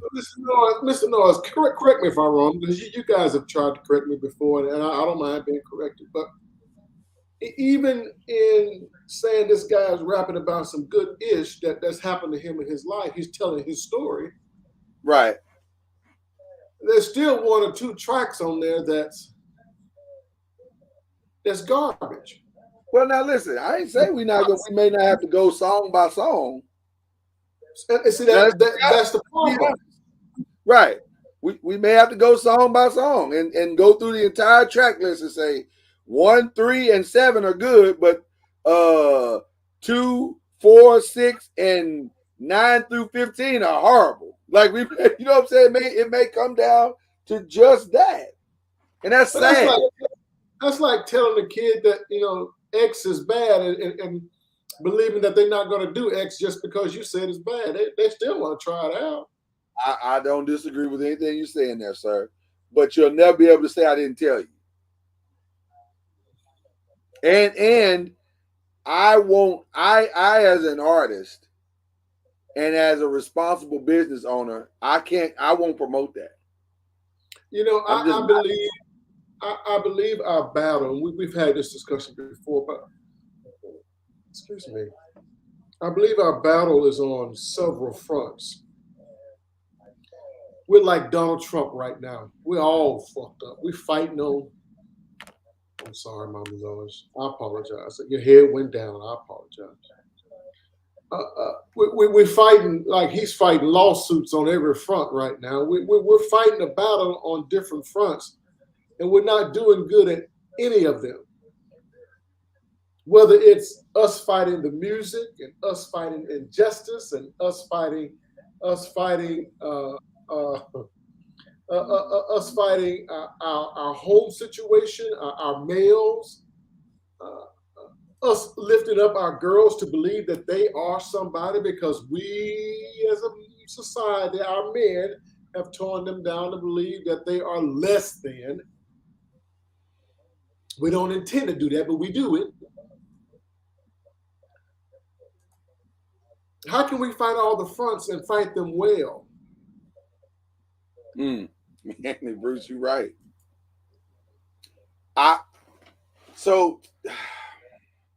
Well, that's actually what we're going to spend our Tuesday and Thursday doing, talking about that, because that's our part 1 on tomorrow and part 2 on Thursday. That's a great question. So there's a lot of shit that's wrong. It's just wrong, and we've allowed it to go on for so long. And listen, this is a conversation that gets us into the weeds, y'all. Let's call it what it is. It gets us into the weeds. This conversation right here gets us into the weeds. Because like Anthony Bruce said, well, you're censoring me. I'm really not. I'm asking you to censor yourself. I'm not. I shouldn't have to censor you. You should have a sense of responsibility to us. Here's what's ironic about this conversation. At no time during the conversation have I said, I don't want you to cuss on the rap. At no time have I said, hold on. At no time have I said, I don't want you to talk about making love to a woman on a rap or making love to a man on a rap. Nobody's saying that. But there is a sense of responsibility and presentation and creativity that should come along with these presentations. You don't have to say the most over the top, egregious, wild thing to make your point. You don't have to. And you know how I know that? Because when you go back through the history of some of the greatest artists of all time, they did not do it. And y'all got access and capabilities to make the sound and the song better than we ever could have. So you're choosing to do it. You know, the irony of this is that I was just reading an article about how Jamaica is planning on banning music and TV that glorifies crime. What up, Kyrie? Click in. Wait, Mama. No, say that again.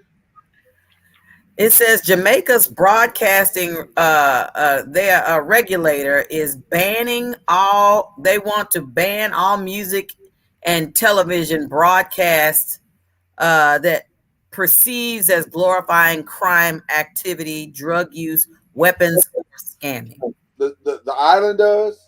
The Caribbean nation's government says that the draconian censorship is aimed at cutting back on the material, which could give the wrong impression of criminality that's an accepted feature in Jamaican culture and society. So they want to ban. This ban will come after the authorities have rattled the rising gun violence that's been pushed in, that's in the country. The murder rate is the highest it is in any nation in the Caribbean and Latin America. It says in 2021. Latin America. So they're thinking that the solution is to ban music and TV that glorifies crime. Well, among the islands is what you're saying. Among the islands. Right, not necessarily Latin America.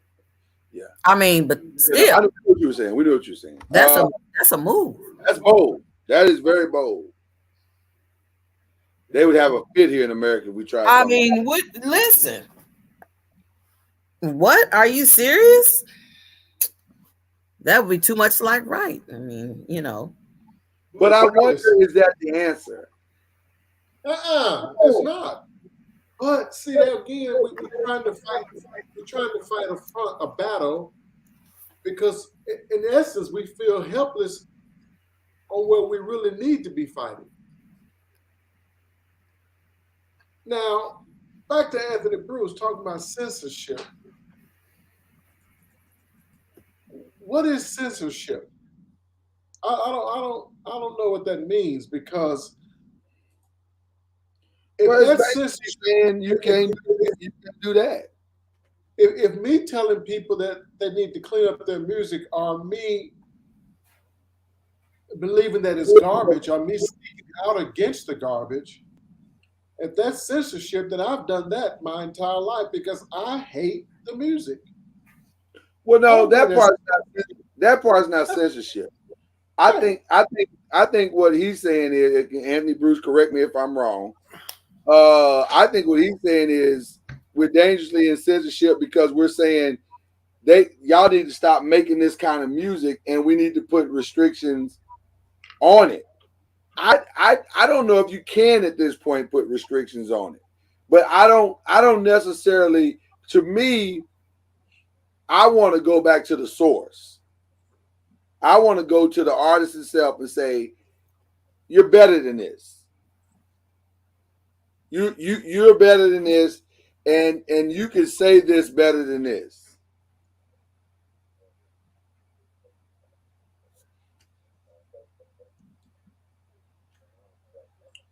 So I don't know. But that's a whole nother conversation. I guess we can get into at a later over the next. Jamaica attempting to block certain violent shows or music that glorifies. Mm-hmm. Listen, that's a complete waste of time because all the Jamaicans I know are some of the still in this mother. Listen, you can cut it off all you want to. They're gonna figure out a way to get that which they want. They always do. I mean, so I don't know if you're really gonna get anywhere with that. It's still gonna be in the country. I mean, you're taking a stance as a government. Maybe 20, 40 years from now, maybe it'll take a hold, but right now, you're not going to have it. Listen, they said in this article that the Broadcasting Commission of Jamaica is instructing channels to avoid urban slang that relates to lavish lifestyles, acquiring money, or making wire transfers. Well, but but that ain't what I'm talking about. There's always gonna be rappers that are bragging about ish they don't even have themselves. So whatever. I don't care about that. I don't care about you bragging on your sexual prowess, whatever. Have at it. You know, I'll be banging these hoes, whatever. Okay, I prefer you didn't call them hoes, but whatever. You know, my thing is I want to talk to the artists themselves. Because there's always going to be people that just say, this is who I am, this is my language, and blah, blah, blah. Okay. But I would like to talk to, like, I'll give you a perfect example. Lil Baby. Y'all don't know, y'all probably have never heard a Lil Baby song ever. Lil Baby is a very, very talented rapper. And if you've heard his music and even the song he did in the pandemic, where he talked about the George Floyd situation. Really, really great song. Got him a Grammy nomination. It was so good. I think I would like to see guys like that say, "Hey man, look what you were able to do." Matter of fact, Lil Baby was the one that did the song with Kirk Franklin. Guys like that, I'd like to have them say, "Hey man, you got the type of talent, brother, that you can do some amazing things. You don't have to just talk about drug stuff and shooting, and you got talent, bro. So why don't we try to use the talent to allow yourself to expand and grow, and empower your community at the same time. Tell your story. Don't stop telling your story, but tell it in a way to where people understand the truth about your story as it relates to what it is you went through and what that lifestyle can become if you're not careful. All of those truths. I mean, I just think we're leaving stuff on the table that could help us all be better. You know, Mr. Noise, in my humble opinion, I swear for goodness is humble. Okay, Mama Noise, thank you. There's enough shit already out there that if we don't ever produce another rap song, we'll be covered in shit for the rest of our lives. But see, I don't want to put that all on rap. I don't think it's a rap problem. Okay. I think it's a rapper problem. I think there are rappers who are not doing a great job of telling or of putting out good content. But to put that all on rap as a whole, it's not fair. Because I can say the same thing about R&B, just like yeah. Okay, go on. Do it just like Anthony Bruce is saying here. Like Chuck Berry was considered nasty, Elvis was considered nasty, NWA was considered nasty. So history has told a different story about all those gentlemen. Well, maybe not Elvis, but you understand what I'm saying. What is my story? Anthony Bruce said, "Are you telling me how to tell my story, old man?" Yes. When you talk about those guys, Chuck and Elvis and NWA, you can even throw in there Michael Jackson if you want to. He was a crotch grabber. Yeah, he grabbed his penis a lot. Yeah. More than the average man. That music may have been considered, extreme for his time. Elvis doing all the moves and the gyrating. Chuck Berry singing My Ding-a-Ling. Right. I get it, but none of that was demeaning to our women. None of it was demeaning. Basically, you just want shit cleaned up for the women. Well, Mr. Noise,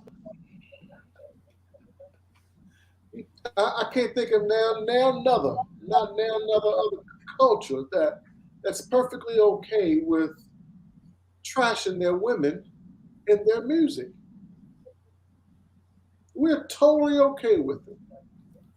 And we make up excuses as to why that's allowed. Well, to your point, and this is where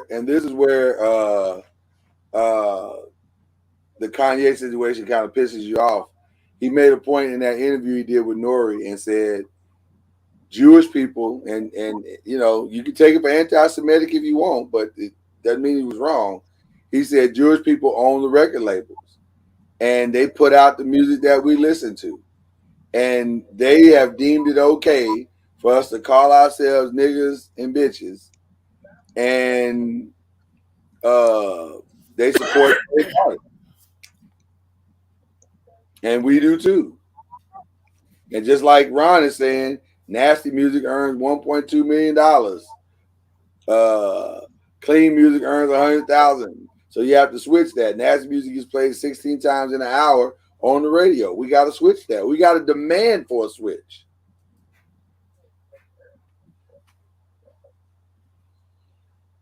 We got to celebrate the better among us and make sure that their voices are being heard. And we're not doing that. We're just calling it all art and saying it's okay.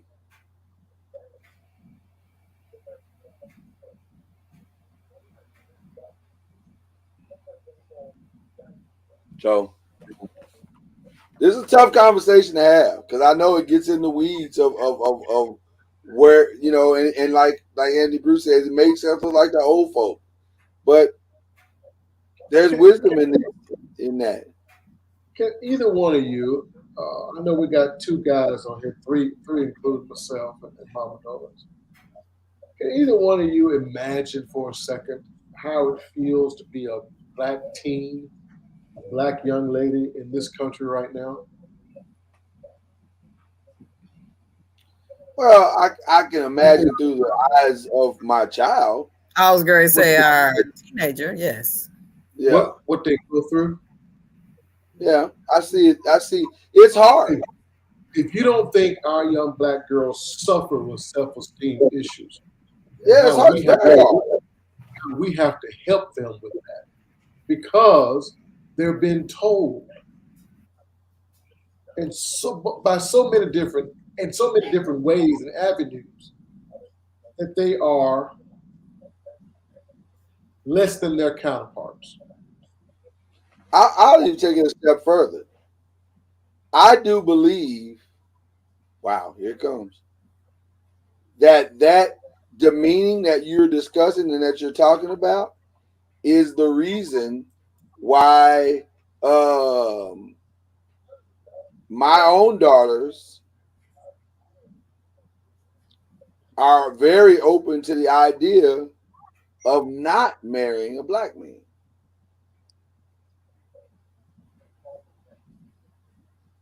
Because they think it is highly unlikely that they will meet a black man, or it feels like they believe that. I don't know if they truly believe that, but it feels like they believe that.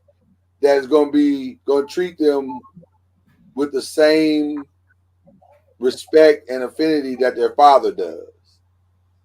So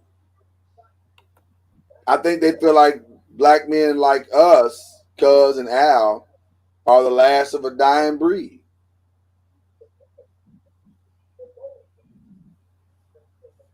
Mama Noise, you agree? Am I wrong? You know, it's ironic that I was just reading Dion King's post the other day. He said, you know, on his wall, he said, I was talking to a young lady and I told her that I really like anime. And she told him that it was childish. Right. And I told him, she just saved you a lot of trouble. That was something that's your thing.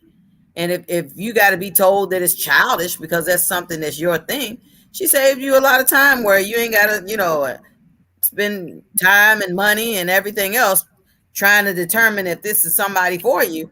If she comes off the cuff and says something that you really enjoy is childish, then appreciate that. Glad you let me know that so we can stop wasting each other's time, because that's what he enjoys. So I said that to say that that's what our daughters enjoy. So that's their arena.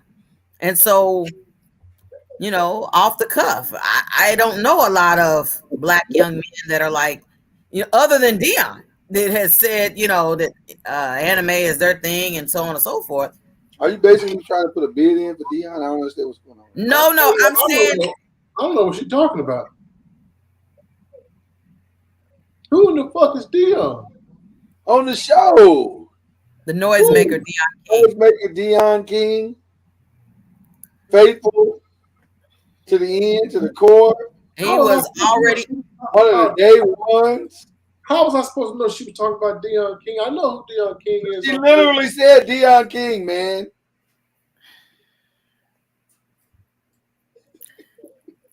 Yeah. So Mama Lord, what you talking about? So I'm simply saying that when it's their passion, like Dion's passion is he enjoys anime, and that's our daughter's arena as well. And so if you're trying to date somebody, well, it kind of limits.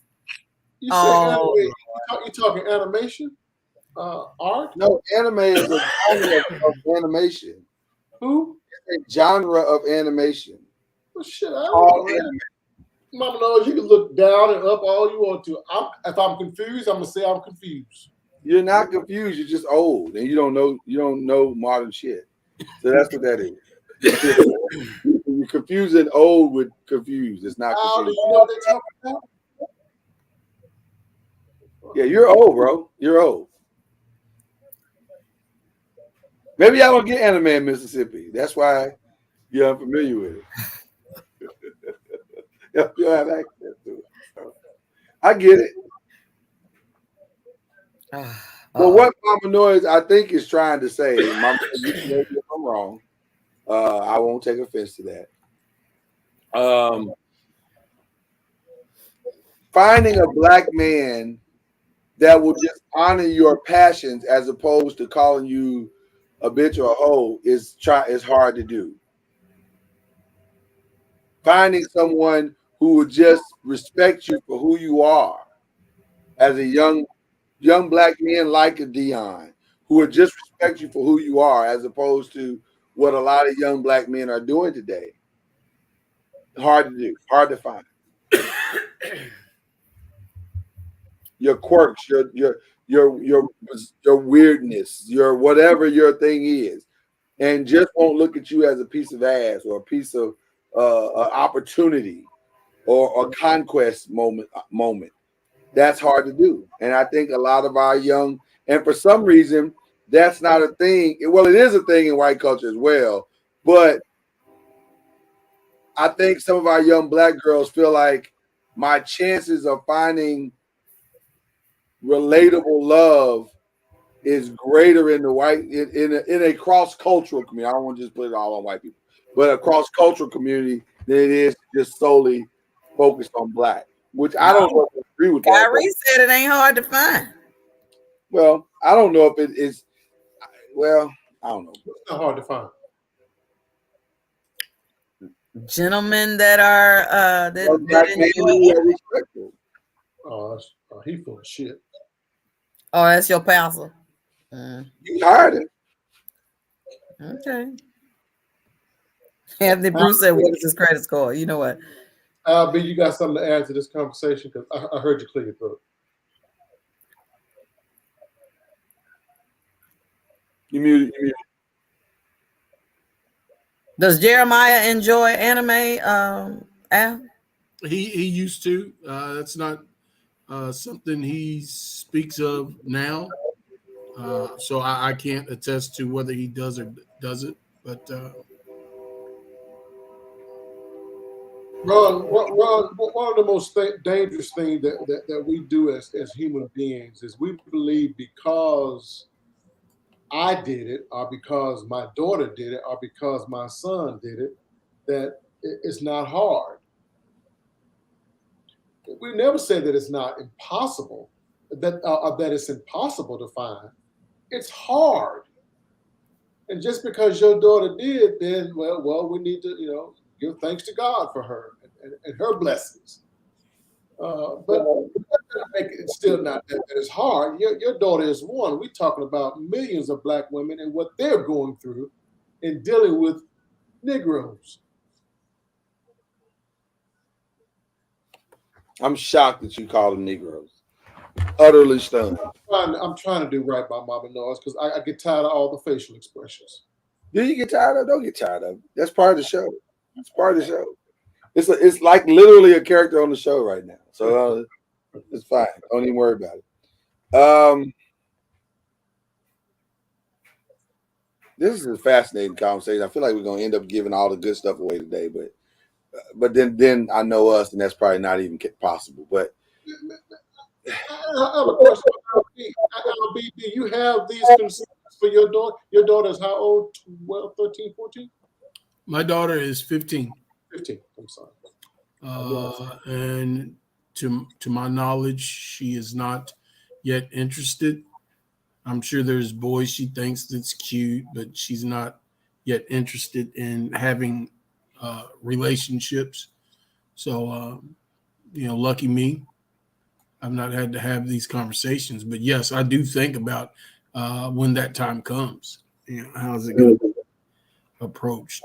I honestly am resigned at the fact that I will never think any man is good enough for my daughter. Oh, then that is a fact. Never. Yeah.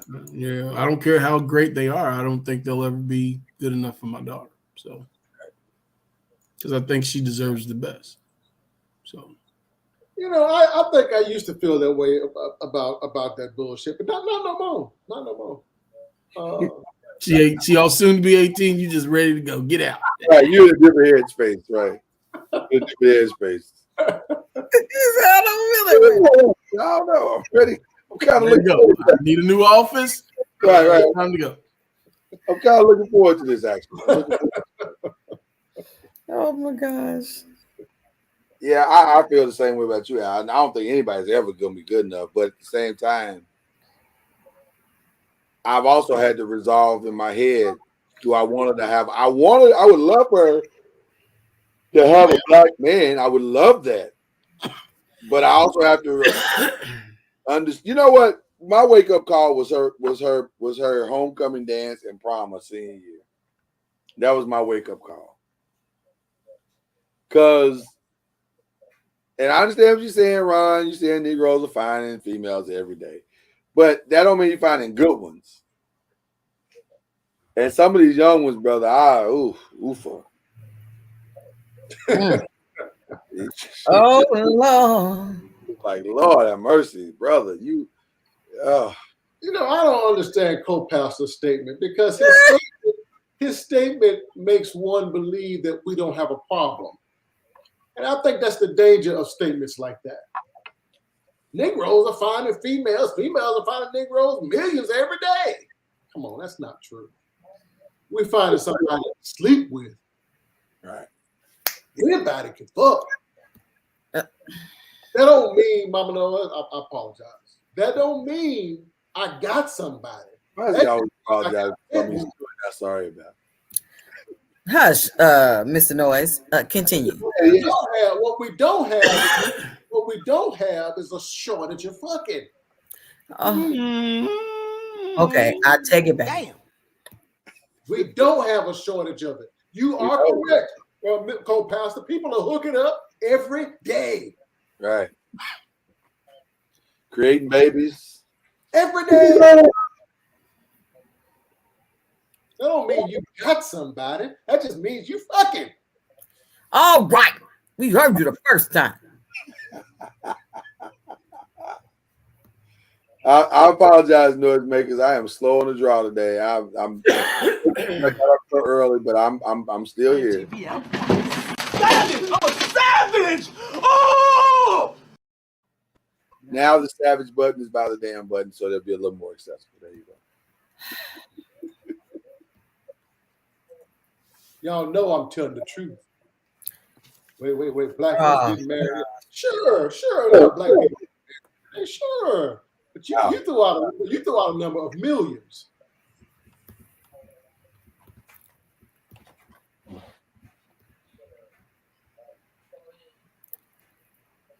Negative.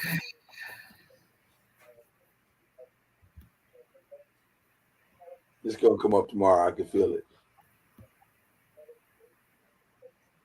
I mean, we got to stop pretending we don't have a problem. No, we have a problem. We ourselves a because as a people we're suffering mostly in silence because most of us refuse to acknowledge it. Well, maybe the guys. I don't know if the women. I think the women have fully acknowledged it. They like y'all ain't nowhere to be found. I think the women have settled in their mind, which is why some of them have said, "I'm tired of waiting.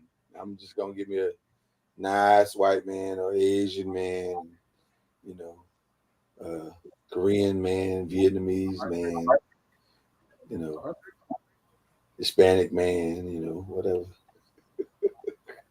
You know, the sad thing is the truthful sad thing, and I hope Alb appreciates me saying this.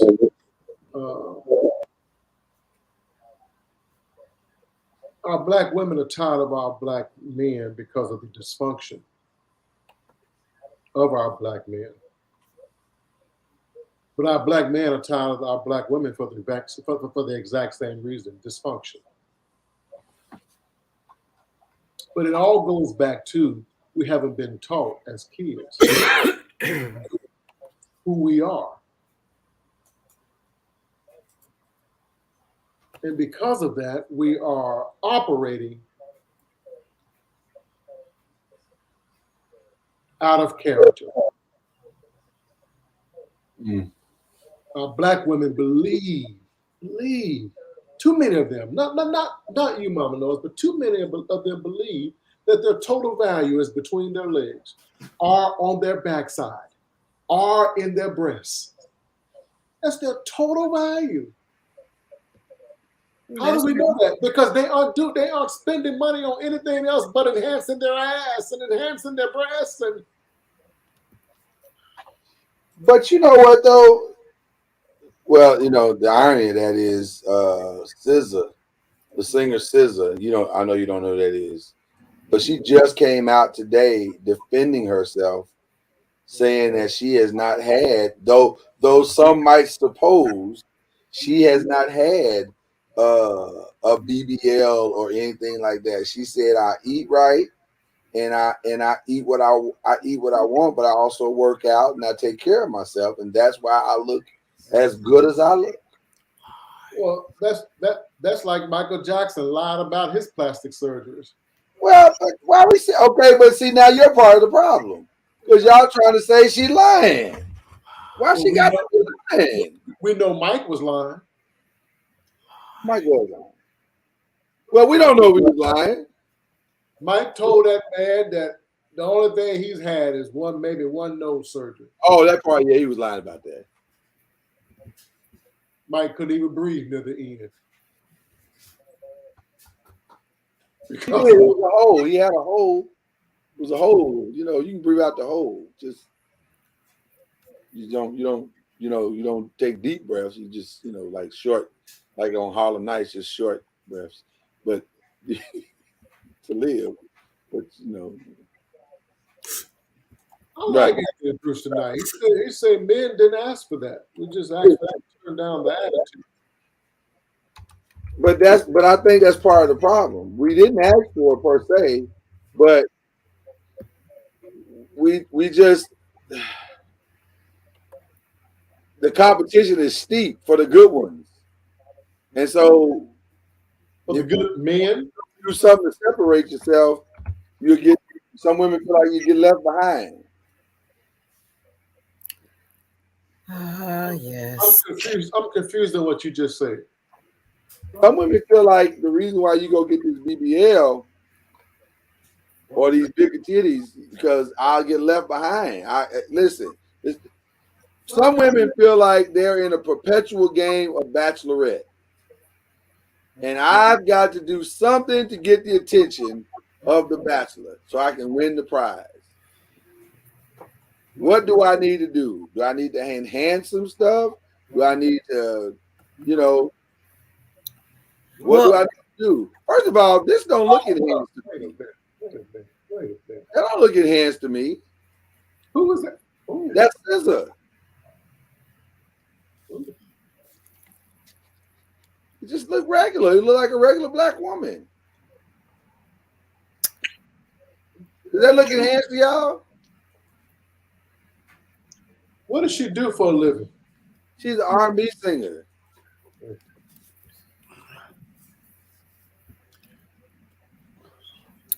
That's what I said, Ron. That looked like cornbread and collard greens and yams, like she said.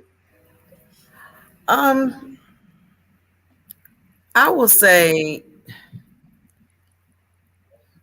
as a teenager, when you have your heart broken and you see the person who you lost your heart, your relationship, your virginity, the person that you thought was the one that you was gonna spend your life with, because that's the foolishness that you're thinking as a teen.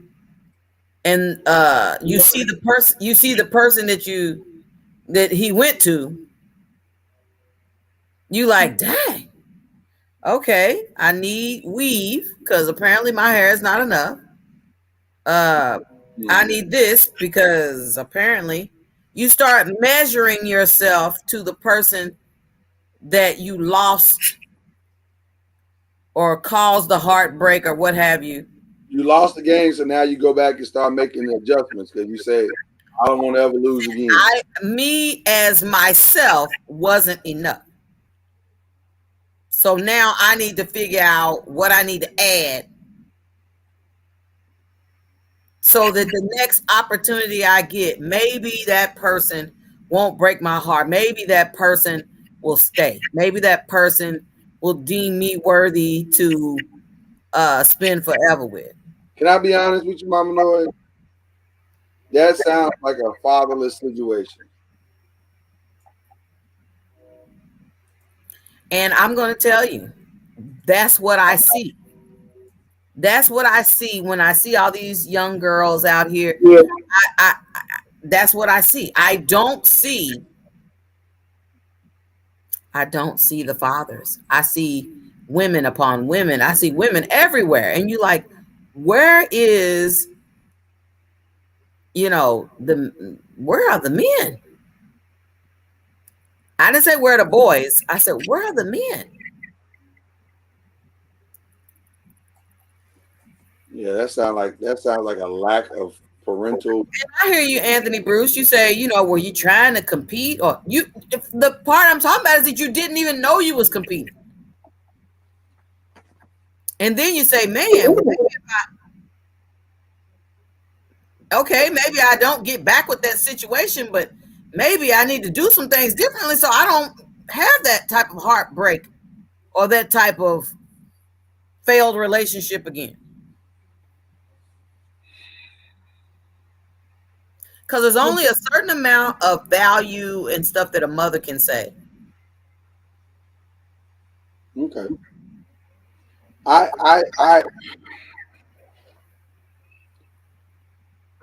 don't know. Because I look at my 16-year-old self and say, man, 17-year-old self and say, boy, you know what? Beautiful girl. Beautiful 16-year-old. Did you believe that at that age you were though, at 16? I think I suffered a lot of criticism. What was the criticism? Wow. Full disclosure, I think that, my mom was dating at that time when I was a teen. And so I felt like a lot of times she was like, I guess when you're a grown woman and you got teenage girls, you're like, I don't know if you're trying to keep them from, I don't want to say flying, but you're like, in other words, you're trying to keep them grounded. Does that make sense? Where you just like, now look, don't get too full of yourself. So Well, you said criticism came from her. yeah. Okay. You know, like you don't have to get into that, but I'm just trying to understand. Because remember, teenage girls, these teenage girls are developed young women. Was she the one motivating you to do better, to look better, to try harder, that kind of thing? Is that what you're saying? Yeah, because as a high school student, I tried out for almost every club activity. I tried out for almost everything. Well, I don't want to convolute the conversation because that's a different thing. Okay. But I hear what you're saying, and it goes back to what we just said. Because and I think Al probably feels the same way. I don't want to speak for him, but I think he does. That concept of being able to be comfortable in your own skin, and someone telling you that you're beautiful just the way you are. Just the importance of that validation, and knowing that you don't need that enhancement. You don't need that. I'm this, I'm that, or whatever. You're wonderful as you are. Admittedly, I think I've said it before. I'm a country Wayne guy, and I like his skits. I think they're entertaining. He did one ironically today, where the girl in the video came to him after her boyfriend told her she needed to go get a BBL because she was just too skinny.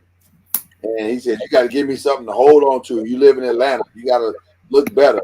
And she was like, "I think I'm look fine. Why do I?" And he was like, "You got to believe for yourself that you look good. You can't allow yourself to get caught up on what some other guy is saying." And that reality is the reality of a lot of women who feel that pressure to go and visually perform for men. I need to enhance my so I can stay in the game, so I can validate his desires of what he wants. Even though I don't think that's what I am, I'm trying to validate it for him. And that's a really scary concept, because it is happening, But now some of it is not men asking. Some of it is just women saying, I see who's getting chose out here. I see these Instagram numbers, and right, Anthony Bruce, there's a lot of grown women going under the knife as well. I see who's getting chose. I see who's getting these Instagram likes and follows. And I see these brand deals going down. Let me get in the game. It's true. You saying, man, I'm getting a little older. I think I look fine, and then next thing you know, it's everybody's talking about this person or that person, and you're going, okay, wow. I guess you start to doubt your own. You start to doubt yourself, right? As a woman, right? You was gonna say something because you have to come. Go ahead.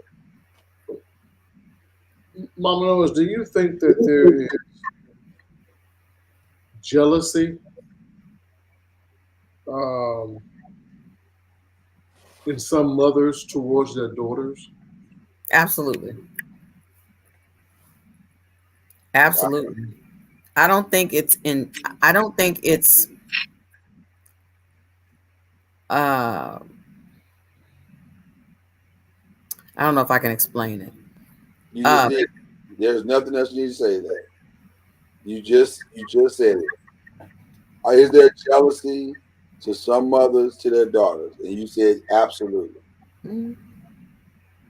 These girls, you're of a certain age, but you got daughters that are, I don't want to say voluptuous, but they shaped like a Coca-Cola bottle. Or the breast you trying to keep from falling to gravity, you fighting against gravity, and theirs is right where they need to be. And you just like, this child is everything I want to be. That's a sad state of affairs. And they are getting attention. And you struggling trying to maintain a job to take care of her. Right. And you're having a difficult time in relationships because you're having to provide. Mm-hmm. There's a certain amount of jealousy that goes on. Mm-hmm. And I think some daughters recognize that jealousy. I think that has a negative impact on daughters. Yeah. And I think it happens more often than we're willing to admit. I agree. The mother is trying to get a date and, saying, I still got time. I'm still young and all that type of stuff. Well, ironically, we all want to be loved.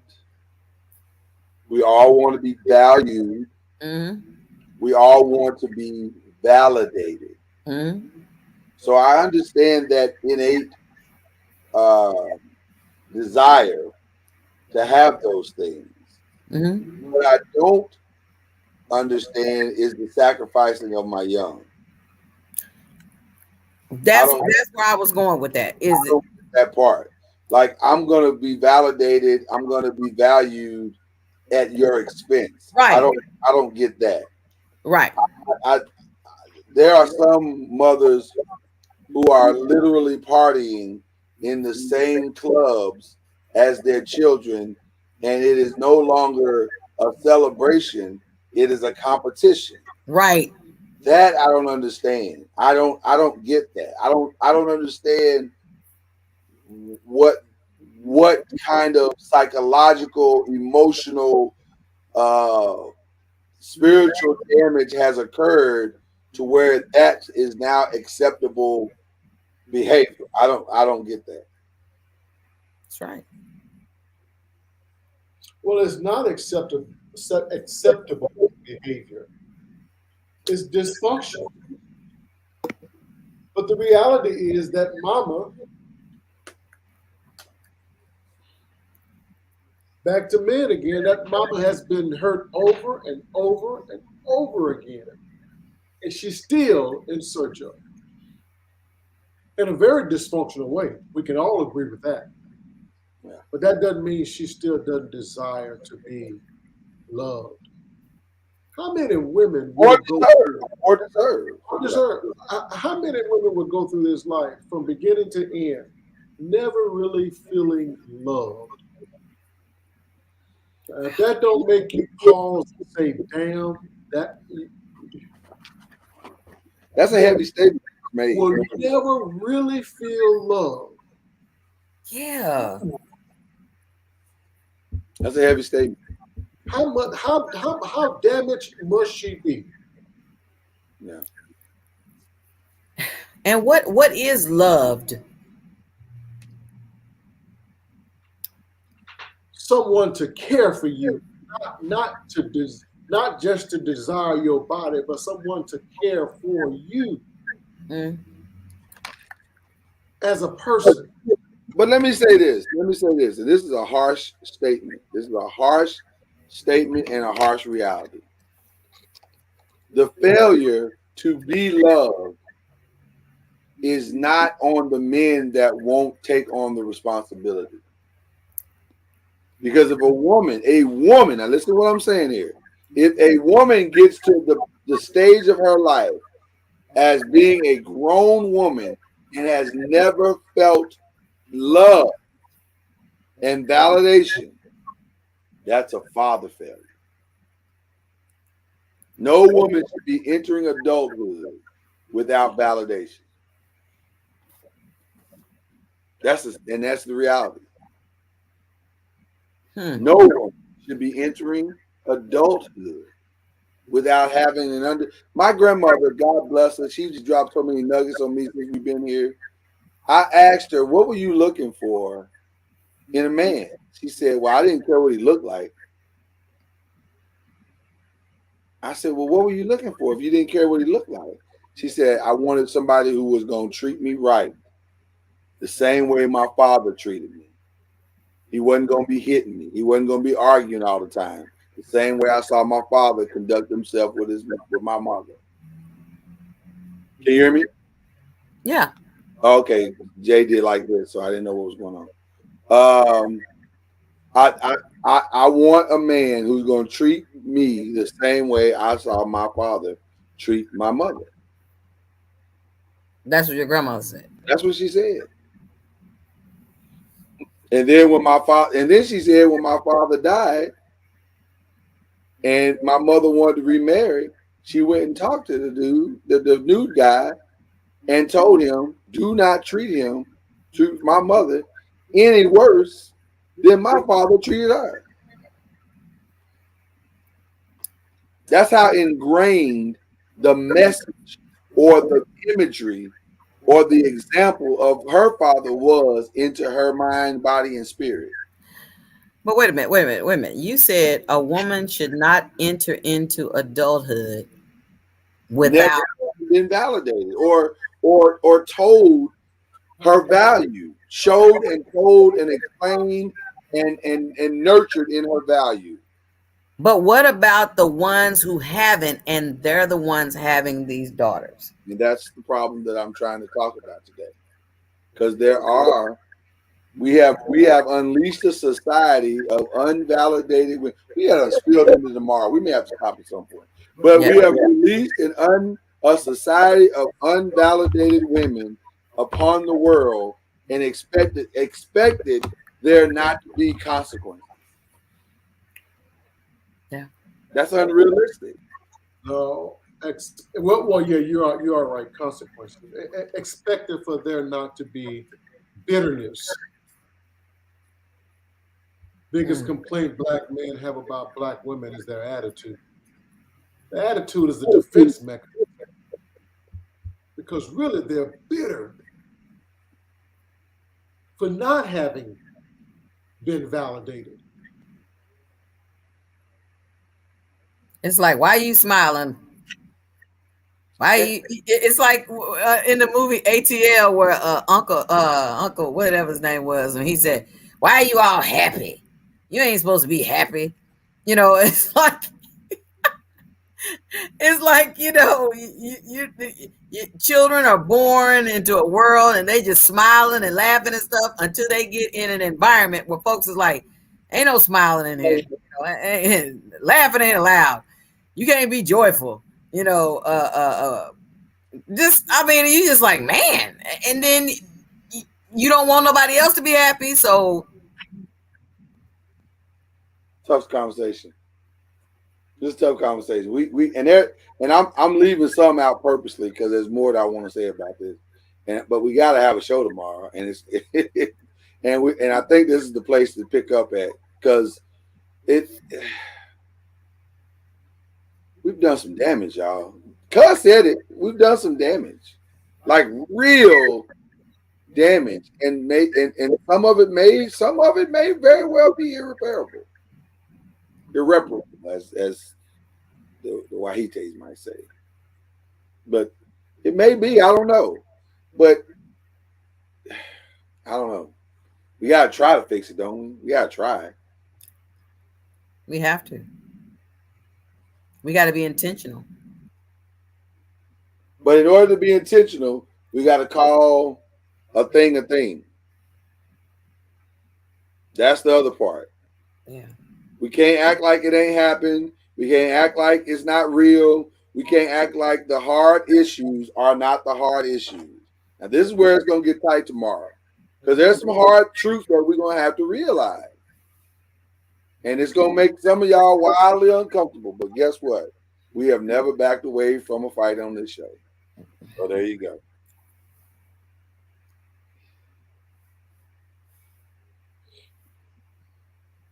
All right. I need to check on Cuz Mama Noise real quick as we get ready to close the show. How you doing, Cuz? You okay, man? Yeah, I'm doing good, man. All is well. That's good, man. I checked on Al. Al seemed to be doing well as well.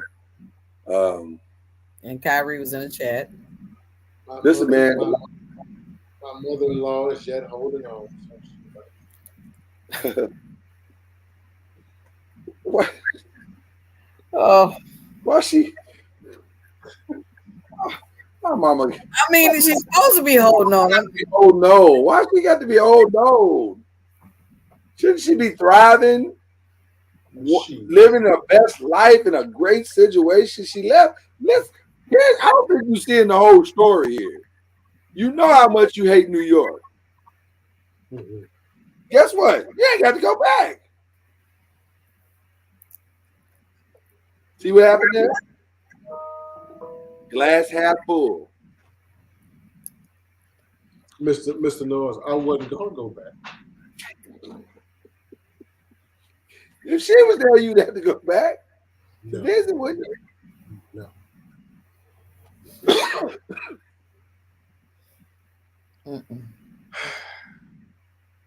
All is well. Well, okay. What about the other stuff that's going on with you? Are you okay from last night? I know that was tough. Oh my gosh. What is happening? Last night. You're Cowboys. You're Cowboys. Oh, okay. Yeah. No, I'm asking you. I'm checking on you, man. Is that the conversation you want to have? I'm checking on you. I'm just checking on you because I'm a good friend. Here's the conversation I want to have. November's coming. It absolutely is. You have to come here. I already got my ticket. Well, all right then. I'm confident. So am I. And them, no, you're not. No, you're not. I'm totally confident. You damn near bandwagon them this year around. No. No belief. No. Let me be very clear. Listen. Once again, we put narratives out in the street that aren't true. Let me be very clear. There's a big difference between not having an expectation and not having belief.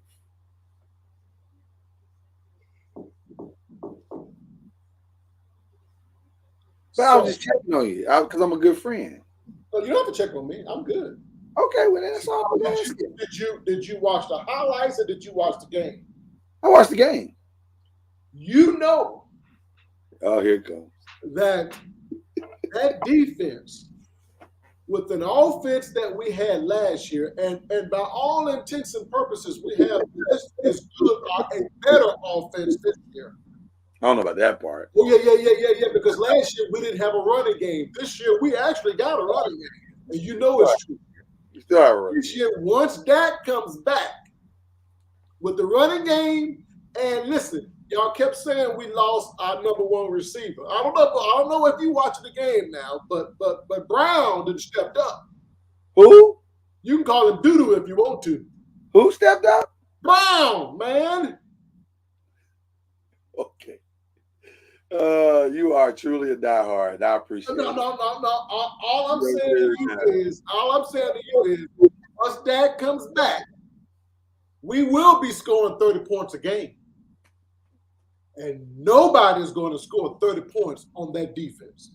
Okay. All right. I like what you're talking. First half, they put up 20 points. Second half, they put up 6.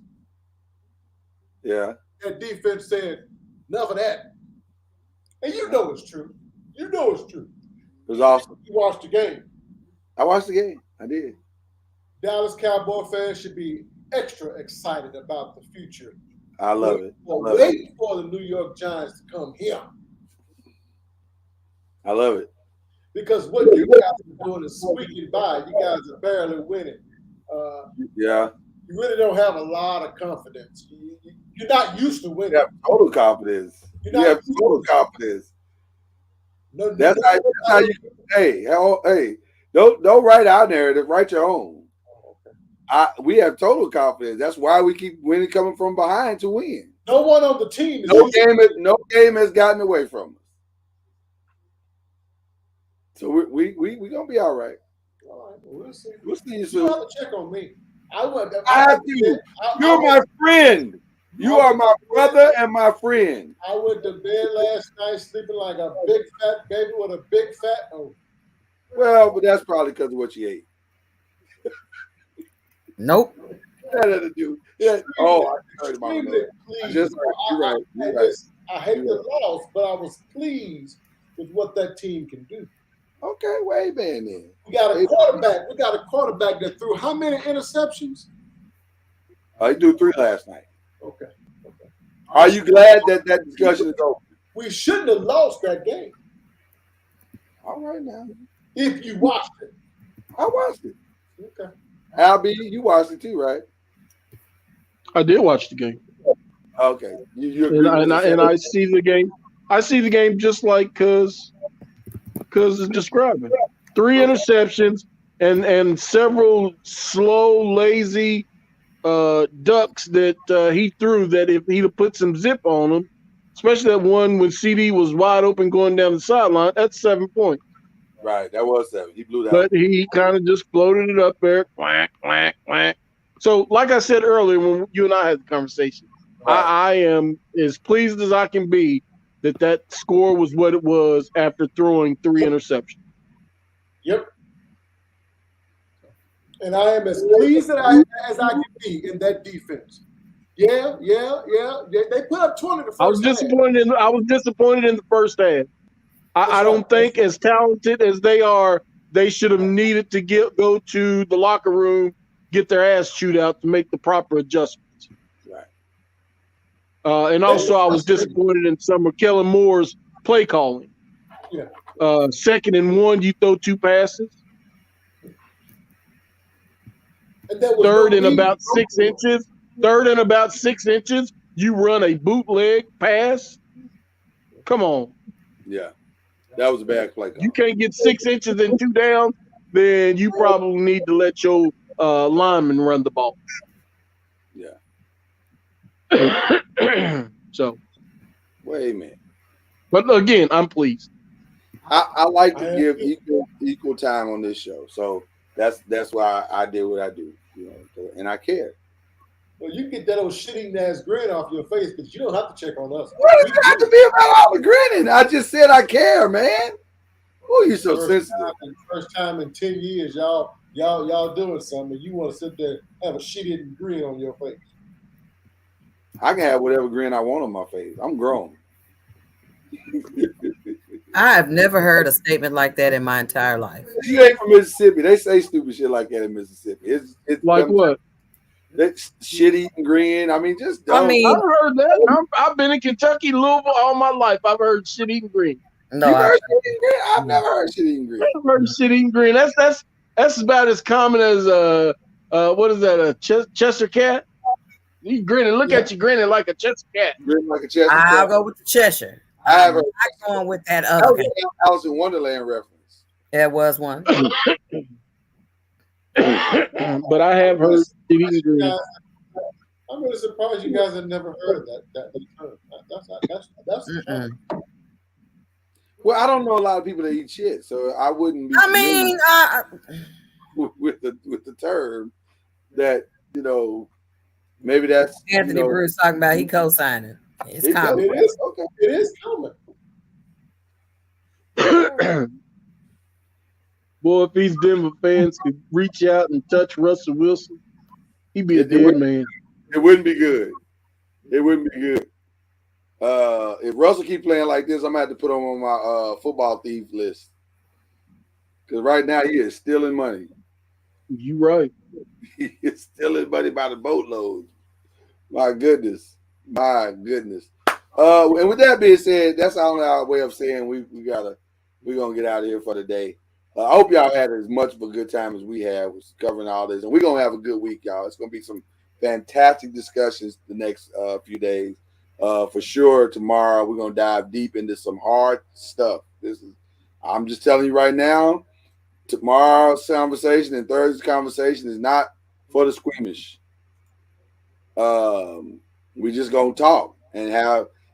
That's not to say we're gonna agree. And I don't want nobody trying to talk about hate speech and all that bullshit. It's just we have a right to our opinion, and so we're gonna state our opinion, and we will state it. This is in our opinion, and we hope that we will. Yeah, hopefully we'll have all the Facebook will have worked out their kinks and all that stuff. And for those of you who are watching about Facebook and we're not able to see you tonight, we apologize. It's not your fault or anybody's fault. It's just what it is. And so We apologize for not being able to communicate with you on Facebook tonight, but there is, it is what it is. So with that being said, love each and every one of y'all. Have a wonderful evening, and go be blue. Yeah, let's do that.